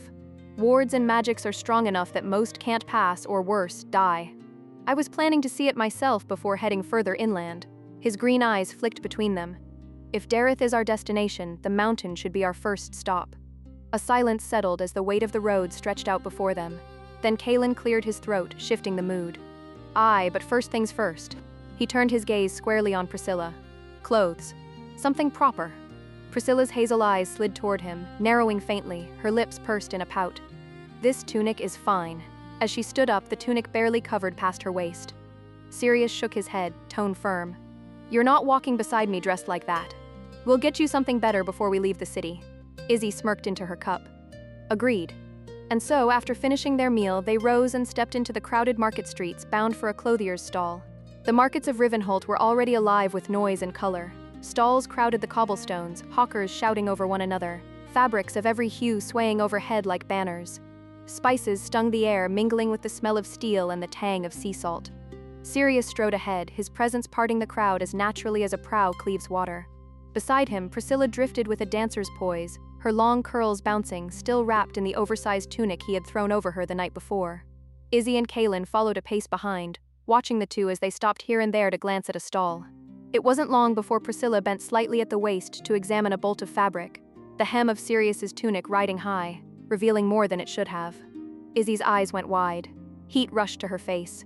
Without thinking, she darted forward and tugged the fabric down to cover her. Honestly, she muttered under her breath. Priscilla froze for a beat, then let out the faintest snicker, biting her lip as though she were trying not to laugh outright. She didn't thank Izzi, didn't even glance back. The smirk on her lips said enough. Kaelen rumbled with a low laugh from behind. "Seems you found yourself a second job, Izzi." Izzi shot him a look sharp enough to cut. Eventually, they came to a clothier's shop with rich displays in the window. Golden trim caught the morning light, and flowing skirts of white and black silk swayed from mannequins inside. "This one," Priscilla said simply, stepping inside without waiting. Moments later, she emerged from the fitting room transformed. She wore a black and gold top that hugged her bosom, leaving most of her chest and midriff in the open, gold trim gleaming faintly against her skin. Flowing split skirts of white and sable layered down her legs, swaying with every step, while a belt of gold medallions caught the light at her hips. Stockings framed her legs, disappearing into soft black shoes banded in gold. Her pink-red curls spilled around a slender circlet nestled on her head, delicate but striking. She didn't ask for their opinion. She didn't need to. Sirius's eyes flicked over her once, steady, then he gave a short nod. "That'll do." Kaelen scratched his chin, trying to keep his voice even. Better than the tunic. Izzi stayed quiet, though her jaw tightened. Priscilla only spun once, the skirts flaring like a blossom, before she stilled again with that same serene poise, as if she had never been in chains and the outfit had always been hers. The shopkeeper beamed as Sirius tossed a pouch of coin onto the counter, the golden weight silencing any protest. Priscilla didn't so much as glance back at the man. She swept from the clothier's stall as though she owned the street. Sirius followed with his usual measured stride, and Kaelen and Izzi fell in step behind. The market pressed close around them, colors, smells, voices all colliding in the air. Priscilla slipped her hand through Sirius's arm, leaning into him with a quiet satisfaction, the medallions at her waist clinking softly as they walked. Sirius didn't shake her off, only adjusted his pace to keep moving steadily through the throng. A few stalls down, Izzi let out a breath she hadn't realized she was holding. Her eyes darted from Sirius and Priscilla ahead of them to the maze of merchants around them. She leaned closer to Kaelen, her voice pitched low so only he could hear. Having company on the road might not be so bad, she admitted. Different faces, different stories. It'll be a change of pace at least. Kaelen chuckled, tusks glinting as he adjusted the strap of his greatsword. "Aye. Beats just the two of us staring at your bad hair every morning." Izzi elbowed him lightly in the side, but her lips curved despite herself. The banter hung a moment, ordinary, almost comforting, before Kalen's expression shifted. His eyes flicked to the rooftops, then to the mouth of an alley where shadows lingered too long. His hand drifted toward his blade. "Eyes up," he muttered. And then the first bow string twanged. Izzi's ears pricked, and before her mind caught up, her body moved, a single step sideways, the bolt slicing past so close she felt the air kiss her cheek. Another shot whistled down toward Sirius. He didn't flinch. His bandaged hand snapped up, catching the shaft mid-flight with a solid thock. For a heartbeat, the bolt trembled in his palm, the faint glow of runes flickering beneath the linen like firelight through cracks in stone. Gasps rippled through the nearby crowd. A merchant dropped his wares, scattering apples across the cobblestones. Then the street exploded into chaos. Smoke bombs burst at their feet, hissing black plumes that swallowed the sunlight and sent stalls toppling as civilians screamed and scattered. Shadows moved through the haze. Men who only a heartbeat ago looked like loitering merchants now drew blades from under their cloaks, rushing forward with snarls. Sirius's green eyes narrowed. He shoved Priscilla toward Izzi with a sharp command. "Keep her covered." Steel clashed as the first wave fell upon them. Izzi caught Priscilla's wrist as Sirius pushed her back, the dancer's skirts flaring in the chaos. The elf drew steel in the same motion, rapier in one hand, dagger in the other. their edges glinting as she pivoted to meet the first slaver. He lunged from the smoke with a curved blade, but Izzi ducked under his swing, twisting to drive her dagger between his ribs. He dropped without a sound, swallowed by the haze. Priscilla blinked, startled by the speed of it. For the first time, her lips parted not in a smirk but in quiet surprise. Kaelen roared, charging headlong into the densest cluster of cutthroats. His greatsword carved a wide, brutal arc that smashed through two blades and sent their owners sprawling. A third came in low, stabbing for his side, but Kaelen twisted with a grunt, slamming a boot into the man's chest to throw him back into a collapsing fruit stand. Apples burst across the ground, rolling through smoke and blood. Sirius was the calm in the storm. He moved through the haze with deliberate steps, one sword drawn, its edge whispering through the air. Each motion was precise, almost methodical. A slash to hamstring, a thrust to the throat, a sweep to clear a path. When a cutthroat came too close, his bandaged arm rose, the glowing runes beneath the linen pulsing once as if in warning before he drove steel clean through the man's chest. All around them, the market dissolved into chaos. Civilians screamed, stalls burned, steel rang against steel. Priscilla stayed tight to Izzi's side at first, skirts brushing the elf's hip as she moved, her hazel eyes darting between Kaelen's brutal sweeps and Izzi's deadly precision. Slowly, reluctantly, respect flickered in her gaze. These weren't just travelers. They fought like guardians, like people who would protect her even though they barely knew her name. But then a rough hand seized her arm. A slaver's grip, iron strong, yanked her back into the smoke. Priscilla's eyes flared. Her lips parted, breath pulling deep into her chest, and then she exhaled. A searing stream of fire roared from her mouth, engulfing the man in a heartbeat. His scream was cut short as flames consumed him, his body collapsing into cinders at her feet. Izzi, cutting down another foe nearby, glanced back wide-eyed. "That fire magic of yours. Handy." Priscilla turned, her face smooth, her tone even as she lied. "Magic. Yes."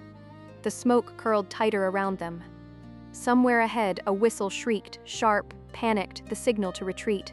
The shriek of the whistle did not herald retreat. Instead, the smoke parted as if cut by a blade, and a new figure stepped through. He was tall, broad-shouldered, his face marked by old scars and a soldier's calm. A heavy broadsword rested easily in his hands, its edge gleaming even in the haze. His eyes swept the chaos without haste, then locked onto Priscilla. "Alive," he said flatly. "The rest of you die," Kaelen snarled, meeting him head-on. Their blades clashed with a ringing crash, sparks flying in the smoke. The mercenary pressed forward with brutal, measured strength, not wild like the cutthroats, but trained, practiced. For every wide sweep of Kaelen's greatsword, the man answered with a precise counter, boots grinding into the cobblestones as the two locked into a brutal rhythm. Izzi and Priscilla covered the flanks, keeping lesser slavers from overwhelming them, while Sirius cut a path toward the duel. His green eyes narrowed as he watched the exchange. Kaelen was holding his own, but the mercenary moved with a predator's patience, waiting for the smallest lapse. And then he found it. The man twisted inside Kaelen's guard, his broadsword thrusting straight for the orc's heart. Time seemed to stall. Sirius's bandaged arm shot forward, intercepting the strike. The broadsword stopped dead against the back of his hand, its tip inches from Kaelen's chest. The linen tore as the runes beneath flared to life, glowing fiercely, locking steel in place as though the air itself had hardened. The mercenary's eyes widened. What? Before he could finish, Sirius shifted his weight and slashed low with his sword. The steel bit into the man's leg, cutting deep. The mercenary roared in pain, collapsing to one knee, his weapon clattering against the stones. "Move," Sirius ordered, voice like iron. Kaelen hesitated only long enough to spit toward the man before grabbing Izzi's arm. Together they pulled Priscilla into the street's narrow vein, Sirius covering the rear. The city behind them howled with chaos, guards swarming, slavers screaming, smoke billowing. But the four didn't stop. They ran through twisting alleys, across stone bridges, down muddy lanes. Their boots pounded until cobbles gave way to dirt, and the sprawl of Rivenholt finally fell behind them. Only when leagues lay between them and the walls did Sirius slow, shoulders heaving with quiet breaths. The road stretched ahead, wide and uncertain, the mountains hazy on the horizon. They had escaped. Barely. And somewhere behind them, a scarred mercenary nursed his wounds, eyes burning with a promise that this was not the end. They didn't slow until the city of Rivenholt had shrunk behind them, its towers only faint shadows against the dusk. Their pace eased to a walk, boots scuffing along the dirt road, each step dragging a little heavier as leagues passed beneath them. The sun dipped low, bleeding red across the horizon. Shadows stretched long, and the cicadas began their evening song. Kaelen's breath came rougher now, his greatsword dragging a little in its sheath. "Dark's falling," he muttered at last. "We should make camp." Sirius glanced toward the fading light, then shook his head. "We keep moving. Distance first." His voice carried iron, as though willpower alone could push them onward. But Priscilla, clinging to his arm as she had through the city, gave a small tug. He looked down to see her hazel eyes flick toward Izzi and Kaelen. Both looked drained, the elf's shoulders hunched, her steps slower, and the orc's strength fading into weary grunts. Sirius stopped. The silence hung for a moment before he exhaled, closing his eyes. "Forgive me," he said. "We'll set camp. Rest while we can." They turned off the road, finding a pocket of trees where the canopy was thick enough to hide their fire. Soon a small camp took shape, a low flame ringed in stones, bedrolls spread out in the dirt. The forest whispered with the stir of leaves, the night creeping in close around them. Sirius sat by the fire, his blade across his lap. "I'll stay awake," he said, voice steady, "in case anyone followed us." "No complaints from me," Izzi murmured, already crawling into her bedroll. Kaelen tried to settle by the fire with his greatsword across his knees, but exhaustion claimed him before long. His chin sank to his chest, and the orc's snores soon joined the crackle of the flames. That left Sirius alone, or so he thought. Priscilla shifted from her bedroll and came to sit beside him. The firelight brushed her face in warm gold as her eyes dropped to his bandaged arm. Her expression softened. "Need some help with that?" she asked quietly. He hesitated, then nodded once. "Please." She unwrapped the linen slowly, her fingers delicate, careful. Beneath lay angry cuts and blackened burns, the skin scarred where the runes had seared into him. Each mark told a story of power spent, of strain born in silence. The sight was new to Izzi and Kaelen, but Priscilla had seen it before, and she tended it with practiced care. Fresh bandages wound around his arm beneath her touch, tight but gentle. When she finished, Sirius began to thank her, but before he could, she moved. Priscilla slipped into his lap, light as a feather, her back pressing against his chest. She tilted her head so it rested on his shoulder, her eyes lifting toward the stars that flickered through the canopy. "You sure about them?" she asked softly, her voice stripped of all its earlier playfulness. Calm, sincere. Sirius looked across the camp. Izzi curled in her bedroll, Kaelen snoring softly. He considered the question, then said, "I think so." Priscilla sighed, long and quiet. "Okay, I'll try to be better, but no promises." Her fingers played idly with the edge of his sleeve. "You've got to realize, they're not like us. You have to account for their limits." He nodded, the firelight reflecting in his green eyes. "I'll try to remember." Her gaze never left the stars. "Are you sure about the mountain?" Her hand twitched faintly against his chest. "I don't let—" "Yes, Pris." His voice cut firm, final. Her hazel eyes dimmed with something sad. She whispered after a pause, "Good night." She stood up and gracefully went to her bedroll. Sirius rested his chin lightly atop her hair, his eyes fixed on the flames. "Good night." The forest held them in silence, the fire a single fragile light against the vast dark beyond. The fire had burned low, its glow painting the trees in dull amber. Sirius sat before it, unmoving, as though the night had never touched him. His eyes, weary yet unbroken, watched the coals shift and crack. If sleep had claimed him, it had left no sign. A rustle broke the quiet. Kaelen's sudden scream tore through the morning stillness. "By the gods!" he bellowed, throwing his hands over his eyes. His tusks caught the faint dawnlight as he staggered upright, muttering curses under his breath. Izzi jolted from her bedroll, blinking in confusion before her gaze landed on the source of Kaelen's outburst. Priscilla, having stretched languidly from her bedroll, stood bare as the day she was born, curls cascading over her shoulders as though this were the most natural thing in the world. Her hazel eyes sparkled with amusement as Kaelen nearly tripped over his own sword in his desperate attempt to look anywhere else. Izzi smirked, rubbing a hand across her face. "Oh, Kaelen," she teased, voice still husky with sleep. "We used to be worse. The cities have made you soft." The orc growled through his fingers. "Not before breakfast, elf."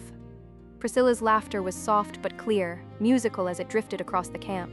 With an almost deliberate slowness, she reached for the oversized tunic Sirius had given her back in the inn and slipped it over her shoulders, covering herself at last. The hem fell to mid-thigh, leaving her just decent enough. Sirius hadn't moved throughout the commotion, only stoked the fire with the edge of a branch. His eyes remained fixed on the flames, though the faintest flicker of his mouth betrayed a ghost of amusement.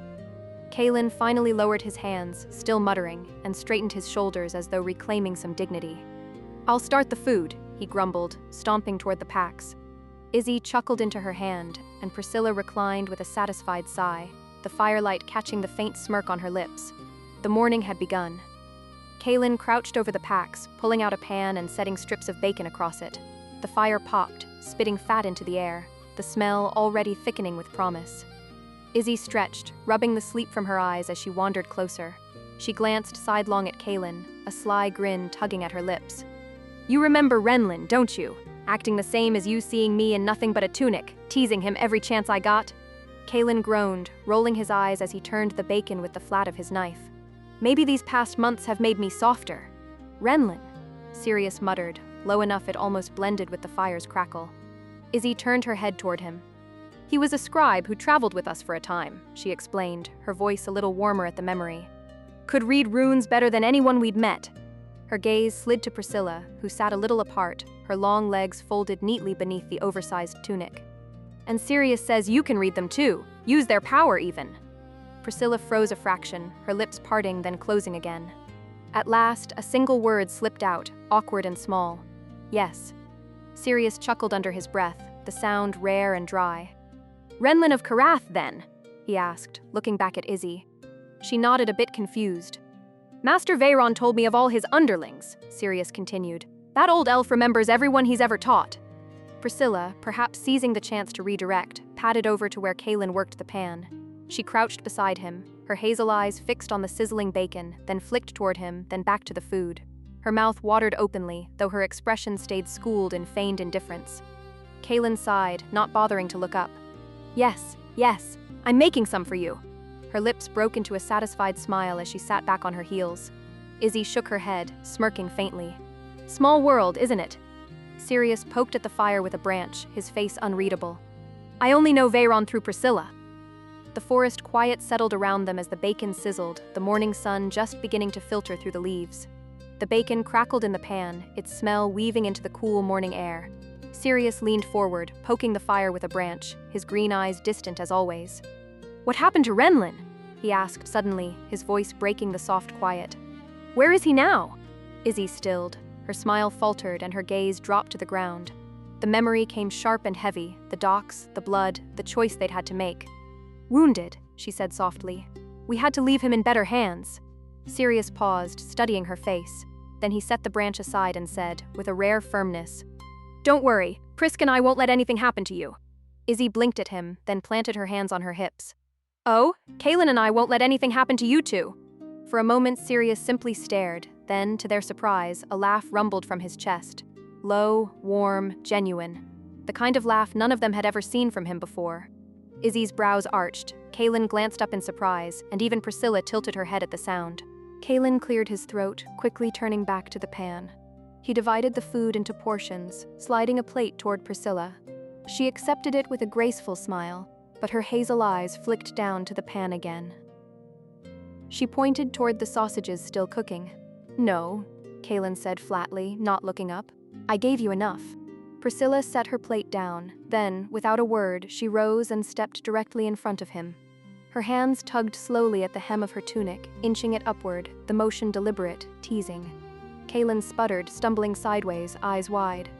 "By the gods!" Smack!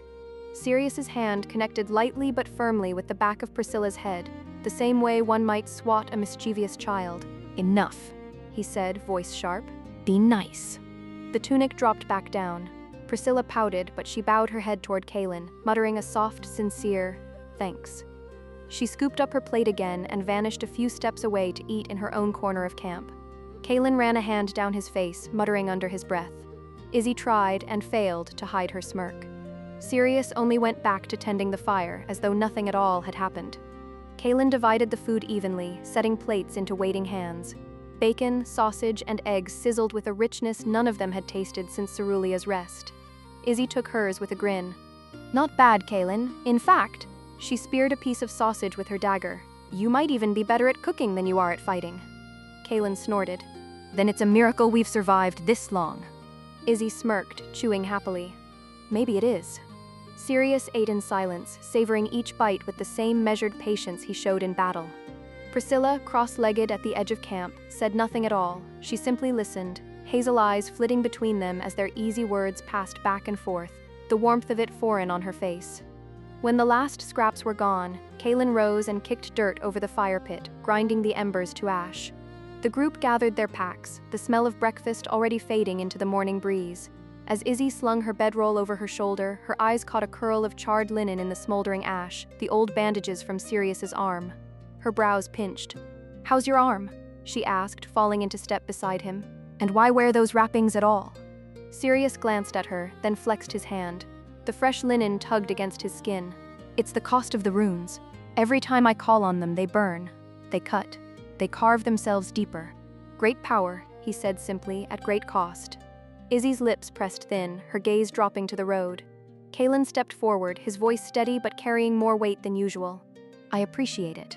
He shifted his greatsword across his back. "What you did back there, catching that blade, saving me." He gave a short nod. "That's the second time. I hope it'll be the last." Sirius met his eyes, then inclined his head once as if accepting the pact. The forest closed around them as they set off again, the mountain looming faintly on the horizon, a reminder that the road ahead promised no less danger than what they had already left behind. Chapter 4. Mysterious Shadows. The forest closed around them in a tangle of green and shadow. Every step was softened by moss and deadfall, the damp scent of pine thick in the air. Birds called high above, but otherwise it was quiet. Too quiet. Izzi's ears twitched at each crack of a branch, each shift of leaves, as though the woods themselves watched their passage.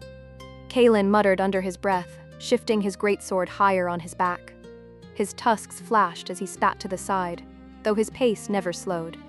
Sirius walked ahead, as ever, silent save for the steady crunch of his boots. Priscilla clung lightly to his arm, her hazel eyes drifting over the canopy, catching the shafts of light that cut down through the branches. She seemed almost content here, her movements unhurried, skirts brushing the undergrowth without care. Hours dragged, the trees pressing tighter, until the air itself felt close and heavy. But then, light. The canopy thinned, the press of branches fell away, and ahead the forest yawned open. They stepped out onto the main road, wide and rutted by wagon wheels, stretching like a scar across the land. Smoke curled faintly on the horizon where a village huddled against the evening sky. Izzi was the first to exhale, long and slow, as though she'd been holding her breath since the tree line. The road beneath her boots felt strangely solid after days of weaving roots and uneven soil. She tilted her head back, eyes closing briefly to the sun's warmth as it touched her face unhindered. Kaelen's shoulders eased too, though he'd never admit it. His heavy steps thudded against the packed earth, the open space giving his broad frame room to breathe. "About time," he grunted, running a hand across the back of his neck. "Another day under those trees and I'd start talking to the squirrels." Sirius didn't speak, but his pace slowed just enough that Priscilla could keep step without tugging at his arm. His green eyes swept the horizon, tracing the distant rooftops where smoke marked cooking fires. He studied the ruts in the dirt, wagon tracks layered thick, footprints overlapping, a busy road, one where rumors spread as quickly as travelers. Priscilla, by contrast, seemed lighter with each step. She turned her face toward the sky, catching the last rays as dusk began its slow descent. For a moment she closed her eyes, a faint smile pulling at her lips, as though the open air itself was a luxury after too long cloistered in forest shadows. The road hummed faintly with life. They passed wagon ruts pooled with water from an earlier rain, the prints of hooves pressed deep in the earth. Somewhere farther down, a shepherd's bell clanged in the distance, carried on the evening wind. And beyond that, the faint murmur of voices, a village living its quiet life, unaware of the four travelers closing in. Izzi opened her eyes and glanced toward the rising smoke. "We've got people ahead." The closer they drew to the village, the slower their steps became. Sirius's eyes kept drifting to the tree line, green gaze sharp as if expecting pursuit to slip free of the shadows. Kaelen kept a hand resting on his greatsword's hilt, his jaw set in that stubborn way Izzi had come to know meant he was expecting trouble. "Relax," Izzi said over her shoulder, though her voice was low. "If they wanted us dead, they'd have caught us by now." "Or they're waiting," Kaelen muttered. Priscilla said nothing, her fingers still lightly curled around Sirius's arm. Her gaze was fixed on the smoke and rooftops, but the faint tension in her shoulders betrayed her unease. When they crossed into the outskirts, wary eyes met them at once. Farmers halted their work in the fields to stare, hands tightening around hoes and pitchforks. Mothers called children inside, doors shutting with dull thuds. A silence rippled through the street as the four travelers stepped into the village proper. Izzi took the lead, as she often did when a smile could open doors better than steel. She let her stride loosen, a faint curve at her lips as she greeted the first merchant who dared hold her gaze. "Evening," she said brightly, voice carrying just enough warmth to soften the man's furrowed brow. Bit by bit, the tension cracked. A nod here, a question there, until her words spun through the market like threads, weaving the villagers closer instead of pushing them away. She joked lightly about their boots wearing thin, about Kaelen eating them out of house and home, about Priscilla's silks making them look more like performers than sellswords. A few smiles broke through, cautious but real. And soon enough stories began to spill. Not of them, but of something darker. "Wolves," one old woman muttered, voice quivering as she clutched a basket to her chest. "Bigger than they should be. Hungry. Bold. Took the blacksmith's goats in broad daylight 2 nights past." "A pack of them," another man added, his eyes darting toward the dark line of forest. "They're not natural. We've lost dogs, sheep, even a boy last week. We need help, but no one will linger long enough to give it." Izzi's smile dimmed, though she held it steady enough to keep their trust. She glanced back at the others, her eyes catching Sirius's before she turned again. "And if someone were to deal with these wolves?" The villagers exchanged looks, hesitant, but the hope in their eyes was plain. The man who'd spoken of the wolves beckoned them down the lane, past shuttered windows and wary eyes, to a broader house at the village center. Its timbers were sturdier, its yards swept clean. There the headman waited, a balding man with a heavy cloak and the pinched look of someone burdened by too many troubles. He listened to the tale repeated by the villager, then nodded grimly. "We've no garrison here, no coin for sellswords, but if you'll rid us of these beasts, I can pay a little." His hand went to the pouch at his belt, the faint jingle of coin within. "And for your comfort, the bathhouse, hot springs, the inn above will have rooms waiting." At that, Priscilla's eyes lit as though the words themselves were magic. She turned her face up to Sirius, lashes low, her hazel gaze bright with pleading. For once, she seemed younger than she ever let herself appear. Sirius's mouth opened. "We should keep moving. The longer we linger, the more..." Before he could finish, Kaelen slung a heavy arm around his shoulders, pulling him half a step forward. "Of course, we'll take care of the beasts for you," the orc boomed, his tusked grin broad. "Let the girls have a bath while we go handle this." Sirius shrugged him off with a glare, but the decision was already made. "Fine," he muttered. Izzi crossed her arms, brows raised. "I'm coming too, I can handle myself." "No."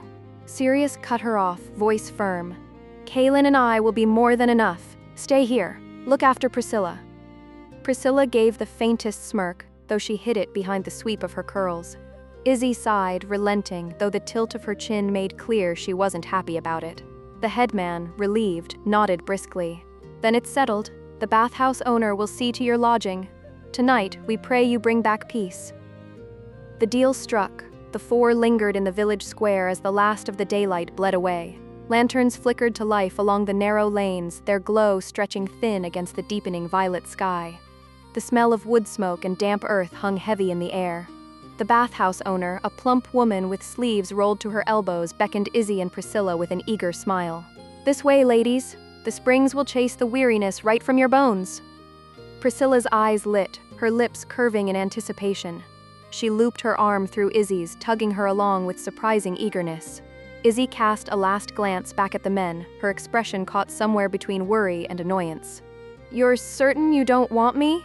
Sirius cut her off with a shake of his head. "Stay. Watch her." His eyes flicked to Priscilla, who only smiled faintly, unbothered. Izzi opened her mouth, but Kaelen's rumble broke in before she could argue. "We'll be fine. Go enjoy your flowers and steam." He winked, though his tusked grin was thin. The bathhouse door creaked open, spilling warm, golden light across the cobblestones.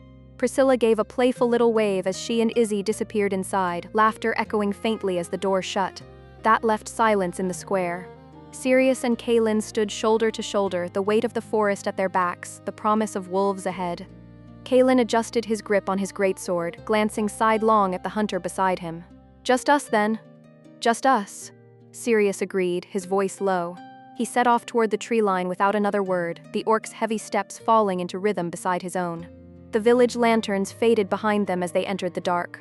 The forest thickened as they moved deeper, the village lamps long gone behind them. Sirius's eyes swept the ground, noting the gouged earth, the claw marks against tree trunks. Each print was deep, too large, pressing unnaturally into the soil. Kaelen's heavy boots crunched behind him, the orc's tusked face thoughtful in the gloom. "You and that one," he said at last, jerking his chin toward the village where Priscilla had stayed. "Doesn't seem like a travel companion for a man like you." Sirius didn't look back. His voice was calm, measured. "We met a very long time ago, longer than you'd think." A pause, almost wistful. "Sometimes it feels like I can't even remember when. But once she opens up, she's different." Kaelen grunted, digesting that. He shifted his greatsword across his shoulder, then was asked, "And what about you and the elf? How'd that start?" For a moment, his face hardened, tusks catching a sliver of moonlight. "Battlefield," he said simply. "Back then, she was a wild thing. They threw her on the front lines, told her to kill until she dropped. My squad cornered her, spears at her throat. She fought like fire, like nothing human." He breathed out through his nose, heavy. "She was taken prisoner, caged. I was tired of fighting a war that meant nothing. But I saw something in her eyes, something I couldn't ignore. When I walked away, I freed her. Been together ever since." The forest swallowed the words, but Sirius finally broke the silence. "I must have met her before that." Kaelen's head turned, his brow furrowed. "Valoran," Sirius said.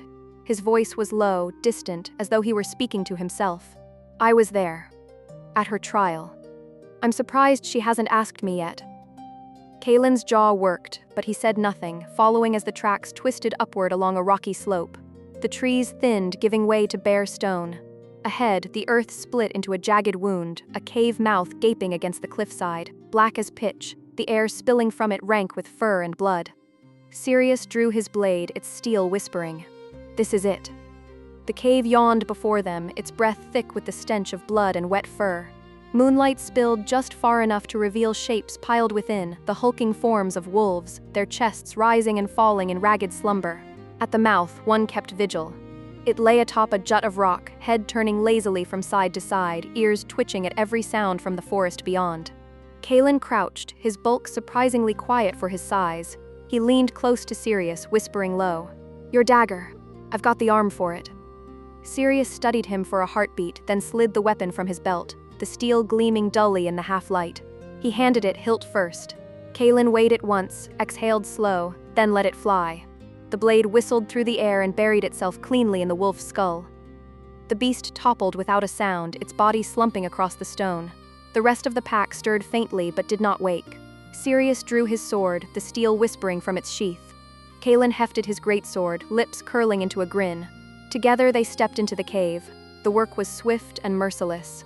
Sirius's blade cut with surgical precision, each strike finding a throat, a heart. Kaelen's greatsword cleaved in wide, brutal arcs, cutting down beasts before they could rise from their nests of bone and hide. One wolf leapt awake, eyes burning yellow as it lunged straight for Sirius. Before it could close the gap, Kaelen's greatsword came down in a single, thunderous swing. The beast split from shoulder to belly, falling in two halves that hit the stone with a wet thud. Sirius glanced at him, green eyes glinting. "Thanks." Kaelen smirked, tugging his blade free of bone. "That's one less I owe you." For the first time that night, Sirius gave a short chuckle. We'll say that." The cave stilled. Only the drip of water echoed in the silence. Around them lay the carcasses of the pack, blood steaming in the chill night air. Kaelen planted his sword point in the ground. "We should take a few back. Proof enough for their coin." Sirius nodded, crouching to sever a head with a clean motion. The task was grim but quick. Soon a sack held their grisly trophies, the weight heavy in Kaelen's fist. And then, a sound. The snap of a branch, deliberate and close, from the woods just beyond the cave mouth. Both men froze, heads lifting in unison. The snap in the undergrowth was the kind of noise you feel before you hear a twig giving its life under deliberate weight. Kaelen's head jerked up. Sirius' hand went for a hilt before his eyes had quite finished reading the dark. A figure slipped between the trunks like a shadow made flesh, small, precise, and perfectly cruel. The under-elf was all long lines and calm menace. Her cloak hung open just enough to reveal the curve of her knives, Two low hounds padded at her heels, bright eyes reflective in the moonlight. Behind her, unseen at first, someone heavy moved, broad shoulders, the blunt line of a man who never wasted motion. The under-elf's face tilted upward, amber eyes glittering like a cat's caught in lamplight. She gave a theatrical, exaggerated sigh, hands splayed in mock grief. "My poor puppies." Her voice was silken and amused. "You've gone and slaughtered them all." She let the words hang, more performance than accusation. The two hounds lifted their heads, one padded forward, tongue lolling, but its muzzle was smeared with color that could have been either dirt or blood. Behind her, the heavy figure of the man stepped fully into the moonlight. A human with a broadsword slung across his back, face mapped with white scars, gray eyes narrowing at the sight of the slaughtered wolves and the men who had cut them down. Sirius didn't speak. Kaelen's grip tightened until the leather creaked. The cold of the forest felt suddenly intimate, as if danger had wrapped itself around each of them and waited to see who would blink. Lysandra's smile stretched slow and satisfying. "Really?" she said, tilting her head. "Such a pity. Such good dogs. I'm so disappointed." The man beside her, Corin, gave a short, humorless bark of a laugh. "You should have left them where you found them," he said quietly, voice like stone. Sirius's bandaged hand twitched at his side. The runes beneath the linen pulsed faintly, a heartbeat of blue in the dark. Kaelen's tusks showed in a snarl. The four men stood, two pairs facing each other across the slick stone of the cave mouth, and for a moment the night held its breath. Lysandra's head tilted, studying Sirius like a connoisseur sampling rare wine. "Tell me," she purred, "do your masters pay well for wolf pelts, or do they prefer their trophies whole?" Her eyes danced toward the sacks where Kaelen and Sirius had stowed the heads. Corin's gaze was on the two men, sizing, measuring. "You shouldn't have come this close to our little charges," he said, and the warning in his voice was plain. Then, with the deliberate calm of predators that have chosen their moment, the pair shifted their weight. Lysandra's cloak twitched, the hounds padded forward an inch. Corin's fingers came to the haft of his sword. The first move would come from one side or the other, and the forest seemed to lean in, eager to see which. Lysandra's smirk lingered as she lifted two fingers and gave the faintest whistle. Her hounds slipped forward, low and sleek, their teeth bared, eyes catching the moonlight with a feral glint. She and Corin didn't move, didn't even tense. They simply watched as if unveiling a performance. The beasts lunged. Kaelen's greatsword came up in a broad arc, cleaving through the first with a crunch of bone and sinew. Sirius stepped in to meet the second, his blade cutting cleanly through its chest, the body collapsing at his feet. The orc wiped his blade, glancing toward Lysandra with a toothy grin. "That's it?" Wolves were harder, but Lysandra only tilted her head, amber eyes gleaming with mischief. The carcasses twitched. Fur bristled, jaws cracked, limbs stiffened, and then, with a wet jerk, the hounds rose again. Their wounds still gaped, black ichor dripping, but their movements were steady as they pounced once more. Sirius swung, his blade finding one and sending it sprawling, yet the other clamped down on his arm. The bandages burned bright as the runes beneath flared to life, stopping the beast's fangs an inch from piercing his flesh. The smell of scorched fur filled the air as Sirius gritted his teeth against the pain. Kaelen's greatsword swept in a single brutal strike, smashing the hound away from his companion. The beast hit the stone wall with a yelp before crumpling in a twitching heap. "That's two already," Kaelen muttered, smirking despite the tension. "Careful, or you'll start owing me." Sirius flexed his seared arm, his jaw tight, but his green eyes never left Lysandra. Her smile only widened, curious and delighted, as she leaned a little closer to watch. "Oh, now that is interesting." Her gaze lingered on his bandages, the faint glow still seeping through linen. "Runes, old and hungry, and you feed them willingly?" Corin remained still, gray eyes narrowed, one hand resting on his broadsword, waiting, patient, ready to strike when needed. The night held its breath again, but this time, the weight of it belonged to her curiosity. Lysandra's eyes lingered on the faint glow seeping through Sirius's bandages, her lips curling into a predator's smile. She lifted one pale hand, her bracelets whispering as she gestured lazily. "Corin," she purred, "watch the orc. The halfling is mine." Her hounds twitched where they lay broken, waiting for another call to rise. The scarred mercenary's jaw clenched as he stepped forward. "We don't have time for this." His voice was gravel, low and hard. His gray eyes flicked over the blood-strewn cave, then back to Lysandra. "It's a waste. Don't trouble yourself with them." Lysandra tilted her head, a mocking lilt in her voice. "You call it waste, I call it entertainment." But Corin's gaze hardened, his hand rested heavy on the pommel of his broadsword, the steel catching the dim moonlight. Celine wants the job done quick. My time is valuable, yours should be too. At that name, Sirius's eyes flicked between them, unreadable though he said nothing. Kaelen's grip on his greatsword tightened, the orc's tusks flashing as he bared them in a silent warning. Lyssandra's smirk faltered only a little, then curved again, sharper this time. Fine, but I will have my answers sooner or later. Her gaze slid back to Sirius, amber eyes bright with promise.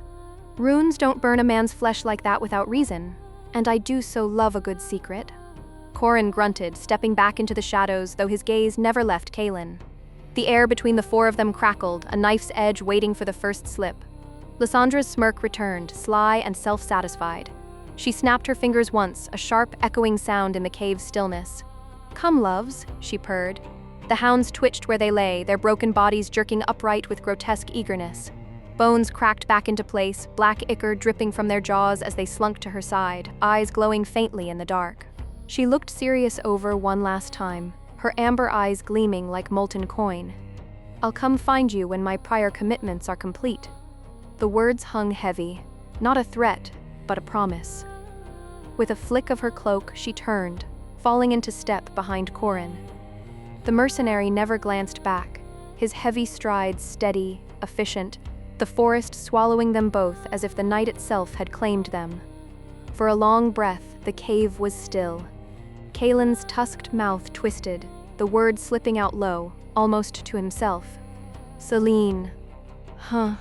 Sirius's head snapped toward him, green eyes narrowing. Celine? The orc shifted his greatsword across his back, his expression grim.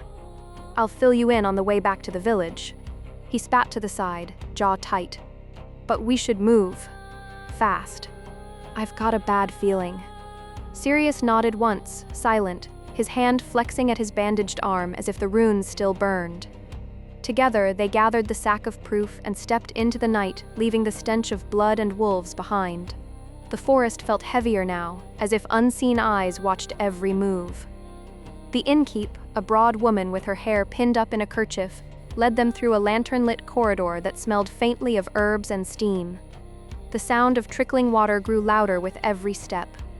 She stopped before a lacquered door marked with a painted blossom and pushed it open with a practiced smile. This way, dearies. Fresh towels are inside, and you'll find robes laid out as well. The spring is just beyond. Take your time.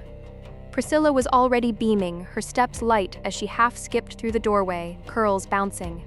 She twirled once on her heel as if she were about to start dancing then and there, laughter bubbling quietly from her lips. Izzi followed at a slower pace, her expression composed, though her thoughts lingered elsewhere. I should have gone with them, she told herself, picturing Kaelen's steady shoulders, Sirius's sharp eyes. The weight of the hunt pressed faintly on her chest. Still, the warm air wafting from the next chamber smelled of cedar and jasmine, promising a rare chance to let her guard down. Maybe a soak won't hurt. Just for a little while. The innkeep bowed her head politely. I'll leave you to it. When you're ready, the attendants will bring drinks to the edge of the pools. She slipped away, the door shutting behind her. Finally, she breathed, though the words stretched into something richer, more satisfied.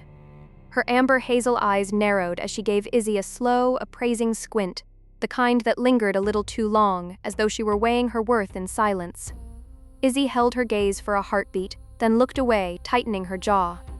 Just enjoy the soak, she told herself firmly. Doesn't matter if she's here, it's just a bath, nothing more. Priscilla hummed low in her throat, as if she'd found some private amusement, and drifted toward the folding screens where towels and robes awaited. She moved with a dancer's ease, every step light and precise, even in this most mundane of spaces. Izzi exhaled slowly, unclipping her belt and laying her weapons neatly across the bench. A soak, she muttered under her breath, repeating the mantra. Just a soak. The steam thickened as the two of them slipped behind the folding screen, the soft lantern glow turning every edge golden. Cloth rustled as Izzi undid her belt and tugged at the laces of her tunic, laying one layer after another neatly aside. Across from her, Priscilla let her garments fall with far less ceremony, every motion languid, almost theatrical in its casualness. For a moment, they stood across from each other, bare in the haze, their eyes wandering without shame. Izzy's gaze flicked over Priscilla's long frame, her smooth skin catching the warm lamplight, her posture as composed as if she were already on a stage. Priscilla's amber hazel eyes traveled down Izzy's toned form in turn, lingering with the faintest squint, a silent measure, not of beauty but of presence. Neither woman looked away. Both were sure of what they carried. Finally, as if by unspoken agreement, they turned toward the spring.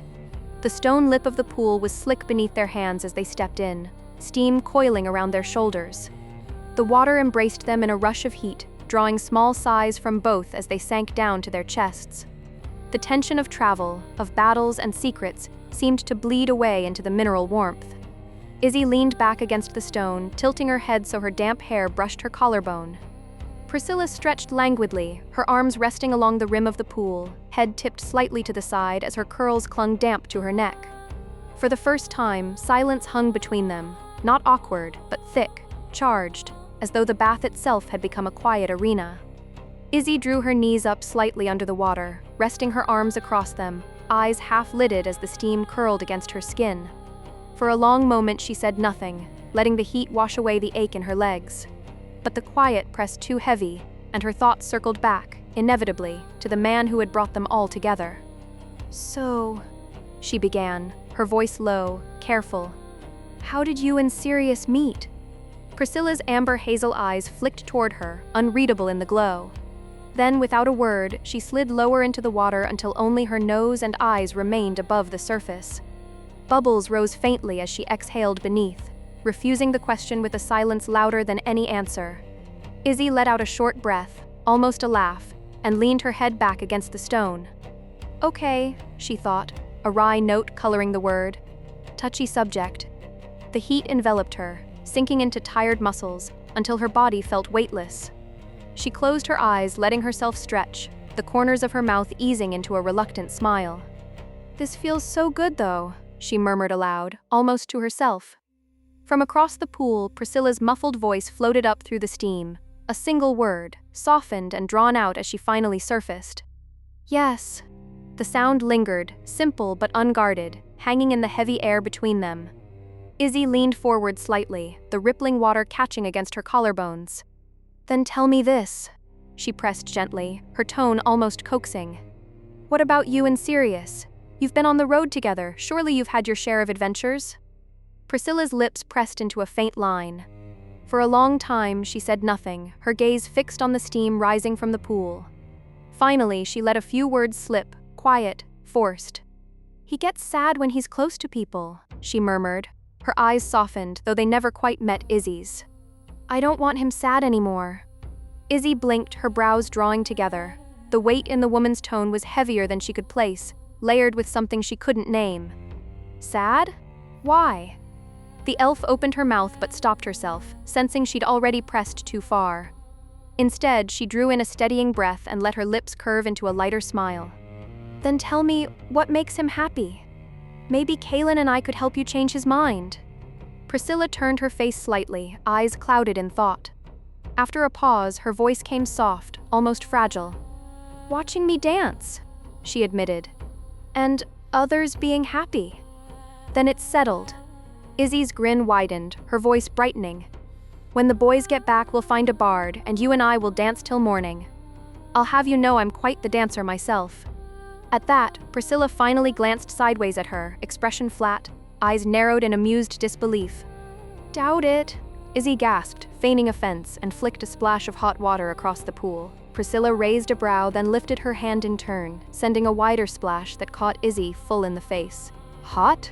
Izzy sputtered, wiping her cheeks with both hands. Priscilla only shrugged, the faintest curl tugging at the corner of her lips. The two traded splashes, laughter mixing with the hiss of steam, until the water stilled again and the air grew heavy once more. Then muffled voices seeped through the wooden doors beyond the screens, harsh, sharp, unmistakably raised in argument. The tones were low and masculine, words clipped and tense. Izzy stilled, her head turning toward the sound. Priscilla's eyes narrowed, her body shifting subtly, like a predator scenting the wind. The moment of ease was gone. The women froze in the steam as voices cut through the quiet, muffled at first, then sharper as they neared the door. I said it's a waste of time, a gravelly male voice growled, every word clipped. You're always so serious, Corin, came a smoother, lilting tone in reply, feminine, amused. All I want is a bath before we march up your dreadful mountain. The man's reply was harder, more urgent. We've already lost time. Playing with those two in the forest was bad enough. Every hour we waste puts us behind. A short, almost musical laugh. Then go on ahead. Wait for me there. If you're in such a hurry, leave me to my luxuries. Izzi leaned forward, straining to catch more, heart thudding. Those two? In the forest? The man's boots thudded, turning sharply. Ridiculous. If you aren't there in a fortnight, I'll move on without you. His voice was iron, brooking no compromise. Fine, she said sweetly, almost purring. There was the sharp snap of a door swinging wide, and then silence, save for the retreating steps of the man vanishing down the hall. The women in the pool exchanged a quick glance, both wide-eyed, before the bathhouse door creaked again.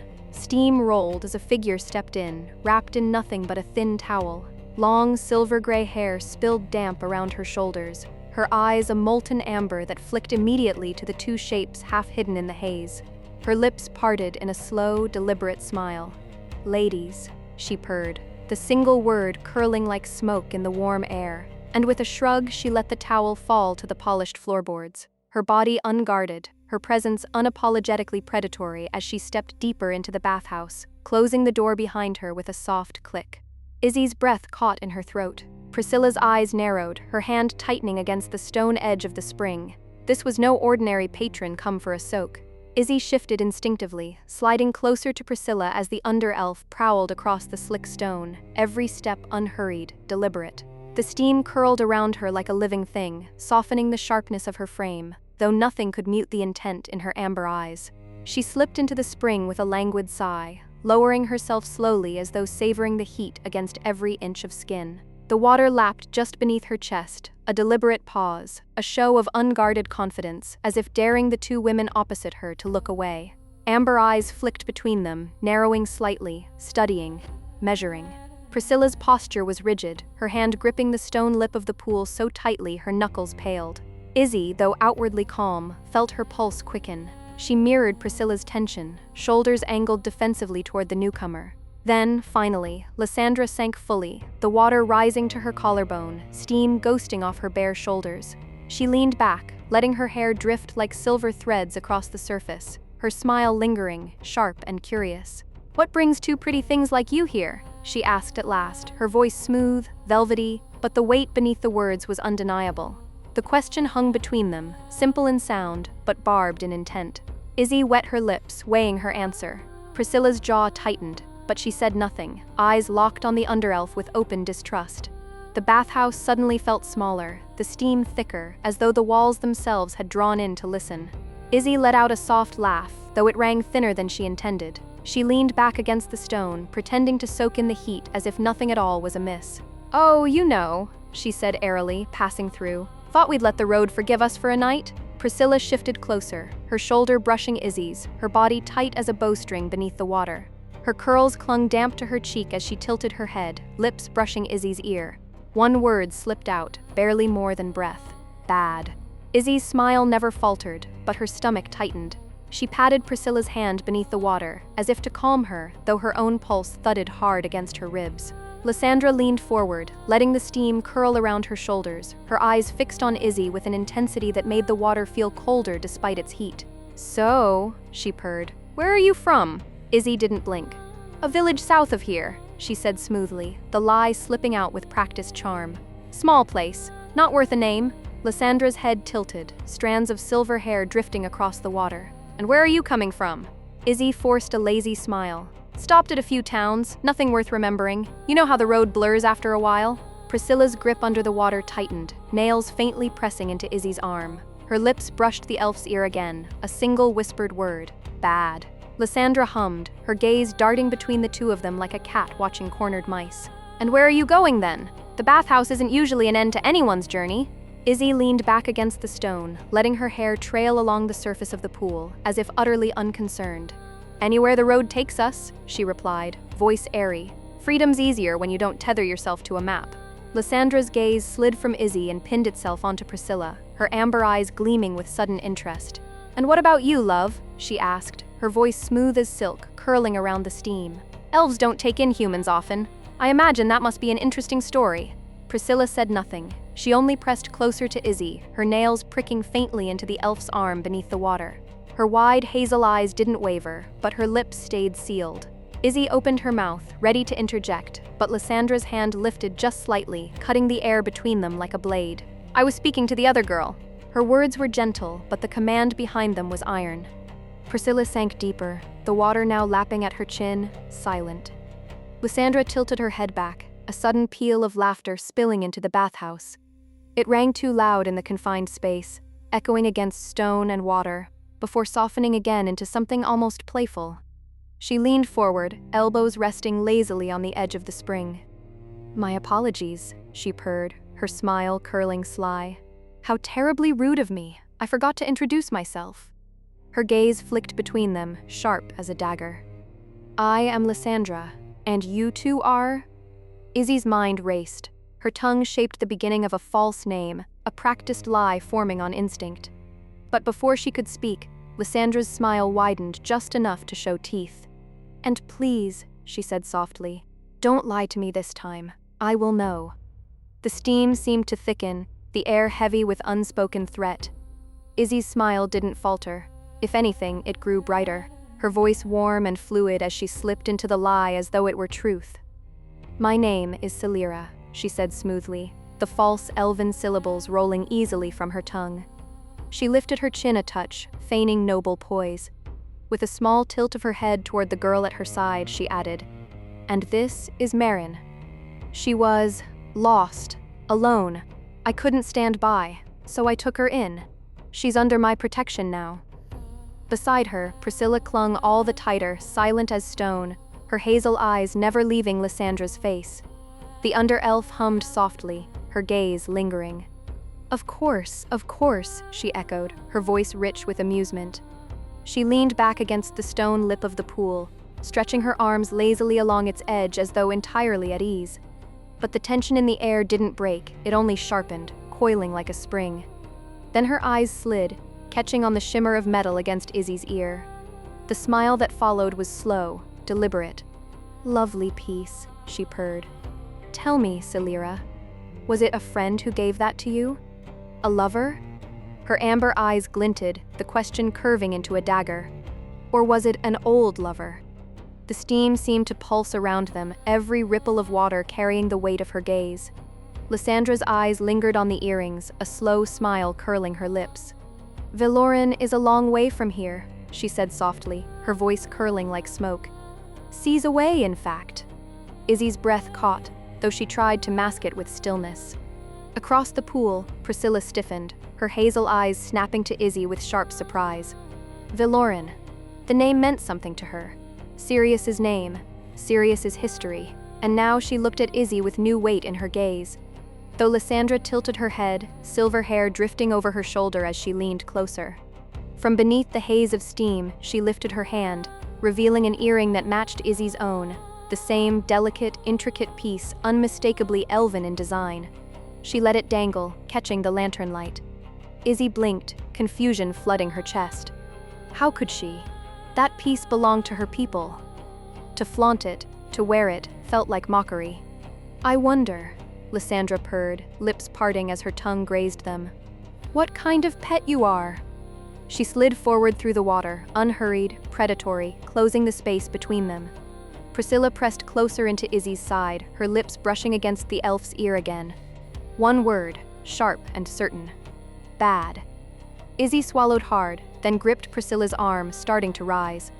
But before she could clear the water, movement stirred in the shadows at the edges of the chamber. Two hounds padded into the lantern glow, fur slick with steam, eyes glassy and unnatural.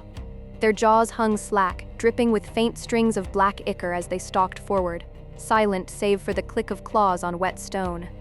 "Stay a while," Lysandra whispered, her tone velvet and command all at once.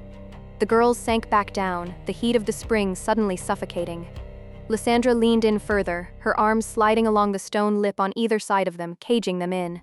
Izzi finally caught the full view of her face, the curve of her cheek, the sharpness of her jaw, the way her amber eyes glittered with cruel amusement. and for a breathless moment, her stomach dropped. Celine. The resemblance wasn't exact, but it was close enough to stir old dread, close enough that Izzy's pulse hammered in her ears. The air in the bathhouse thickened, steam curling around them like smoke before a blaze. Izzy's easy charm slipped away, her eyes narrowing, jaw set. The beast inside her stirred, clawing at the edges of her composure. "Careful," she said, her voice low and edged. "Don't press me." She isn't Celine, Izzy told herself. Just a mad woman with tricks. Lysandra's lips curved, amused. "Funny," she purred. "So much fire in such a small thing." Izzy surged upward, water sluicing down her form, her face pressing close to Lysandra's. The under-elf rose in turn, amber eyes gleaming, standing bare before her in an unflinching show of defiance. "I don't see it," Lysandra mocked, her gaze raking Izzy up and down. The hounds paced at the pool's edge, jaws slack, strings of black ichor hanging between their teeth.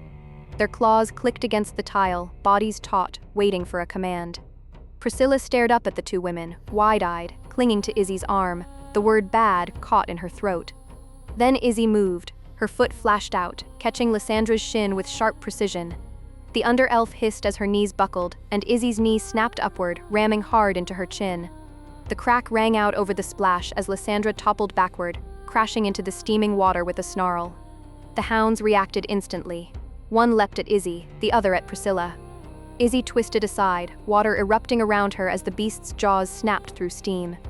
She landed lithe on the stone lip, eyes flashing, before darting back to Priscilla's side. Priscilla wasn't so lucky. The second hound clamped its jaws onto her arm, dragging her under with a hiss of steam. "Priscilla!" Izzy shouted, kicking out with brutal force. Her heel slammed into the beast's ribs, sending it sprawling across the stones.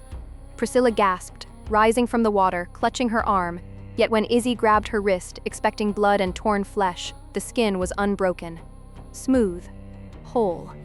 Confusion rippled through her. No wound? How? There was no time to think. Lysandra rose from the water, droplets running down her face, her amber eyes burning hotter than before. A low, venomous laugh spilled from her lips. "Little bitch," she muttered, her voice carrying the promise of retribution. Lysandra pushed her wet hair back from her face, water streaming down her jawline. She straightened with slow composure, though the heat of her gaze never left Izzy. "Sorry," she said at last, her voice smooth but her eyes burned. "That was rude of me." Izzy's expression didn't waver. Cold, sharp, her inner beast clawing just beneath the surface demanding release. "You. Out."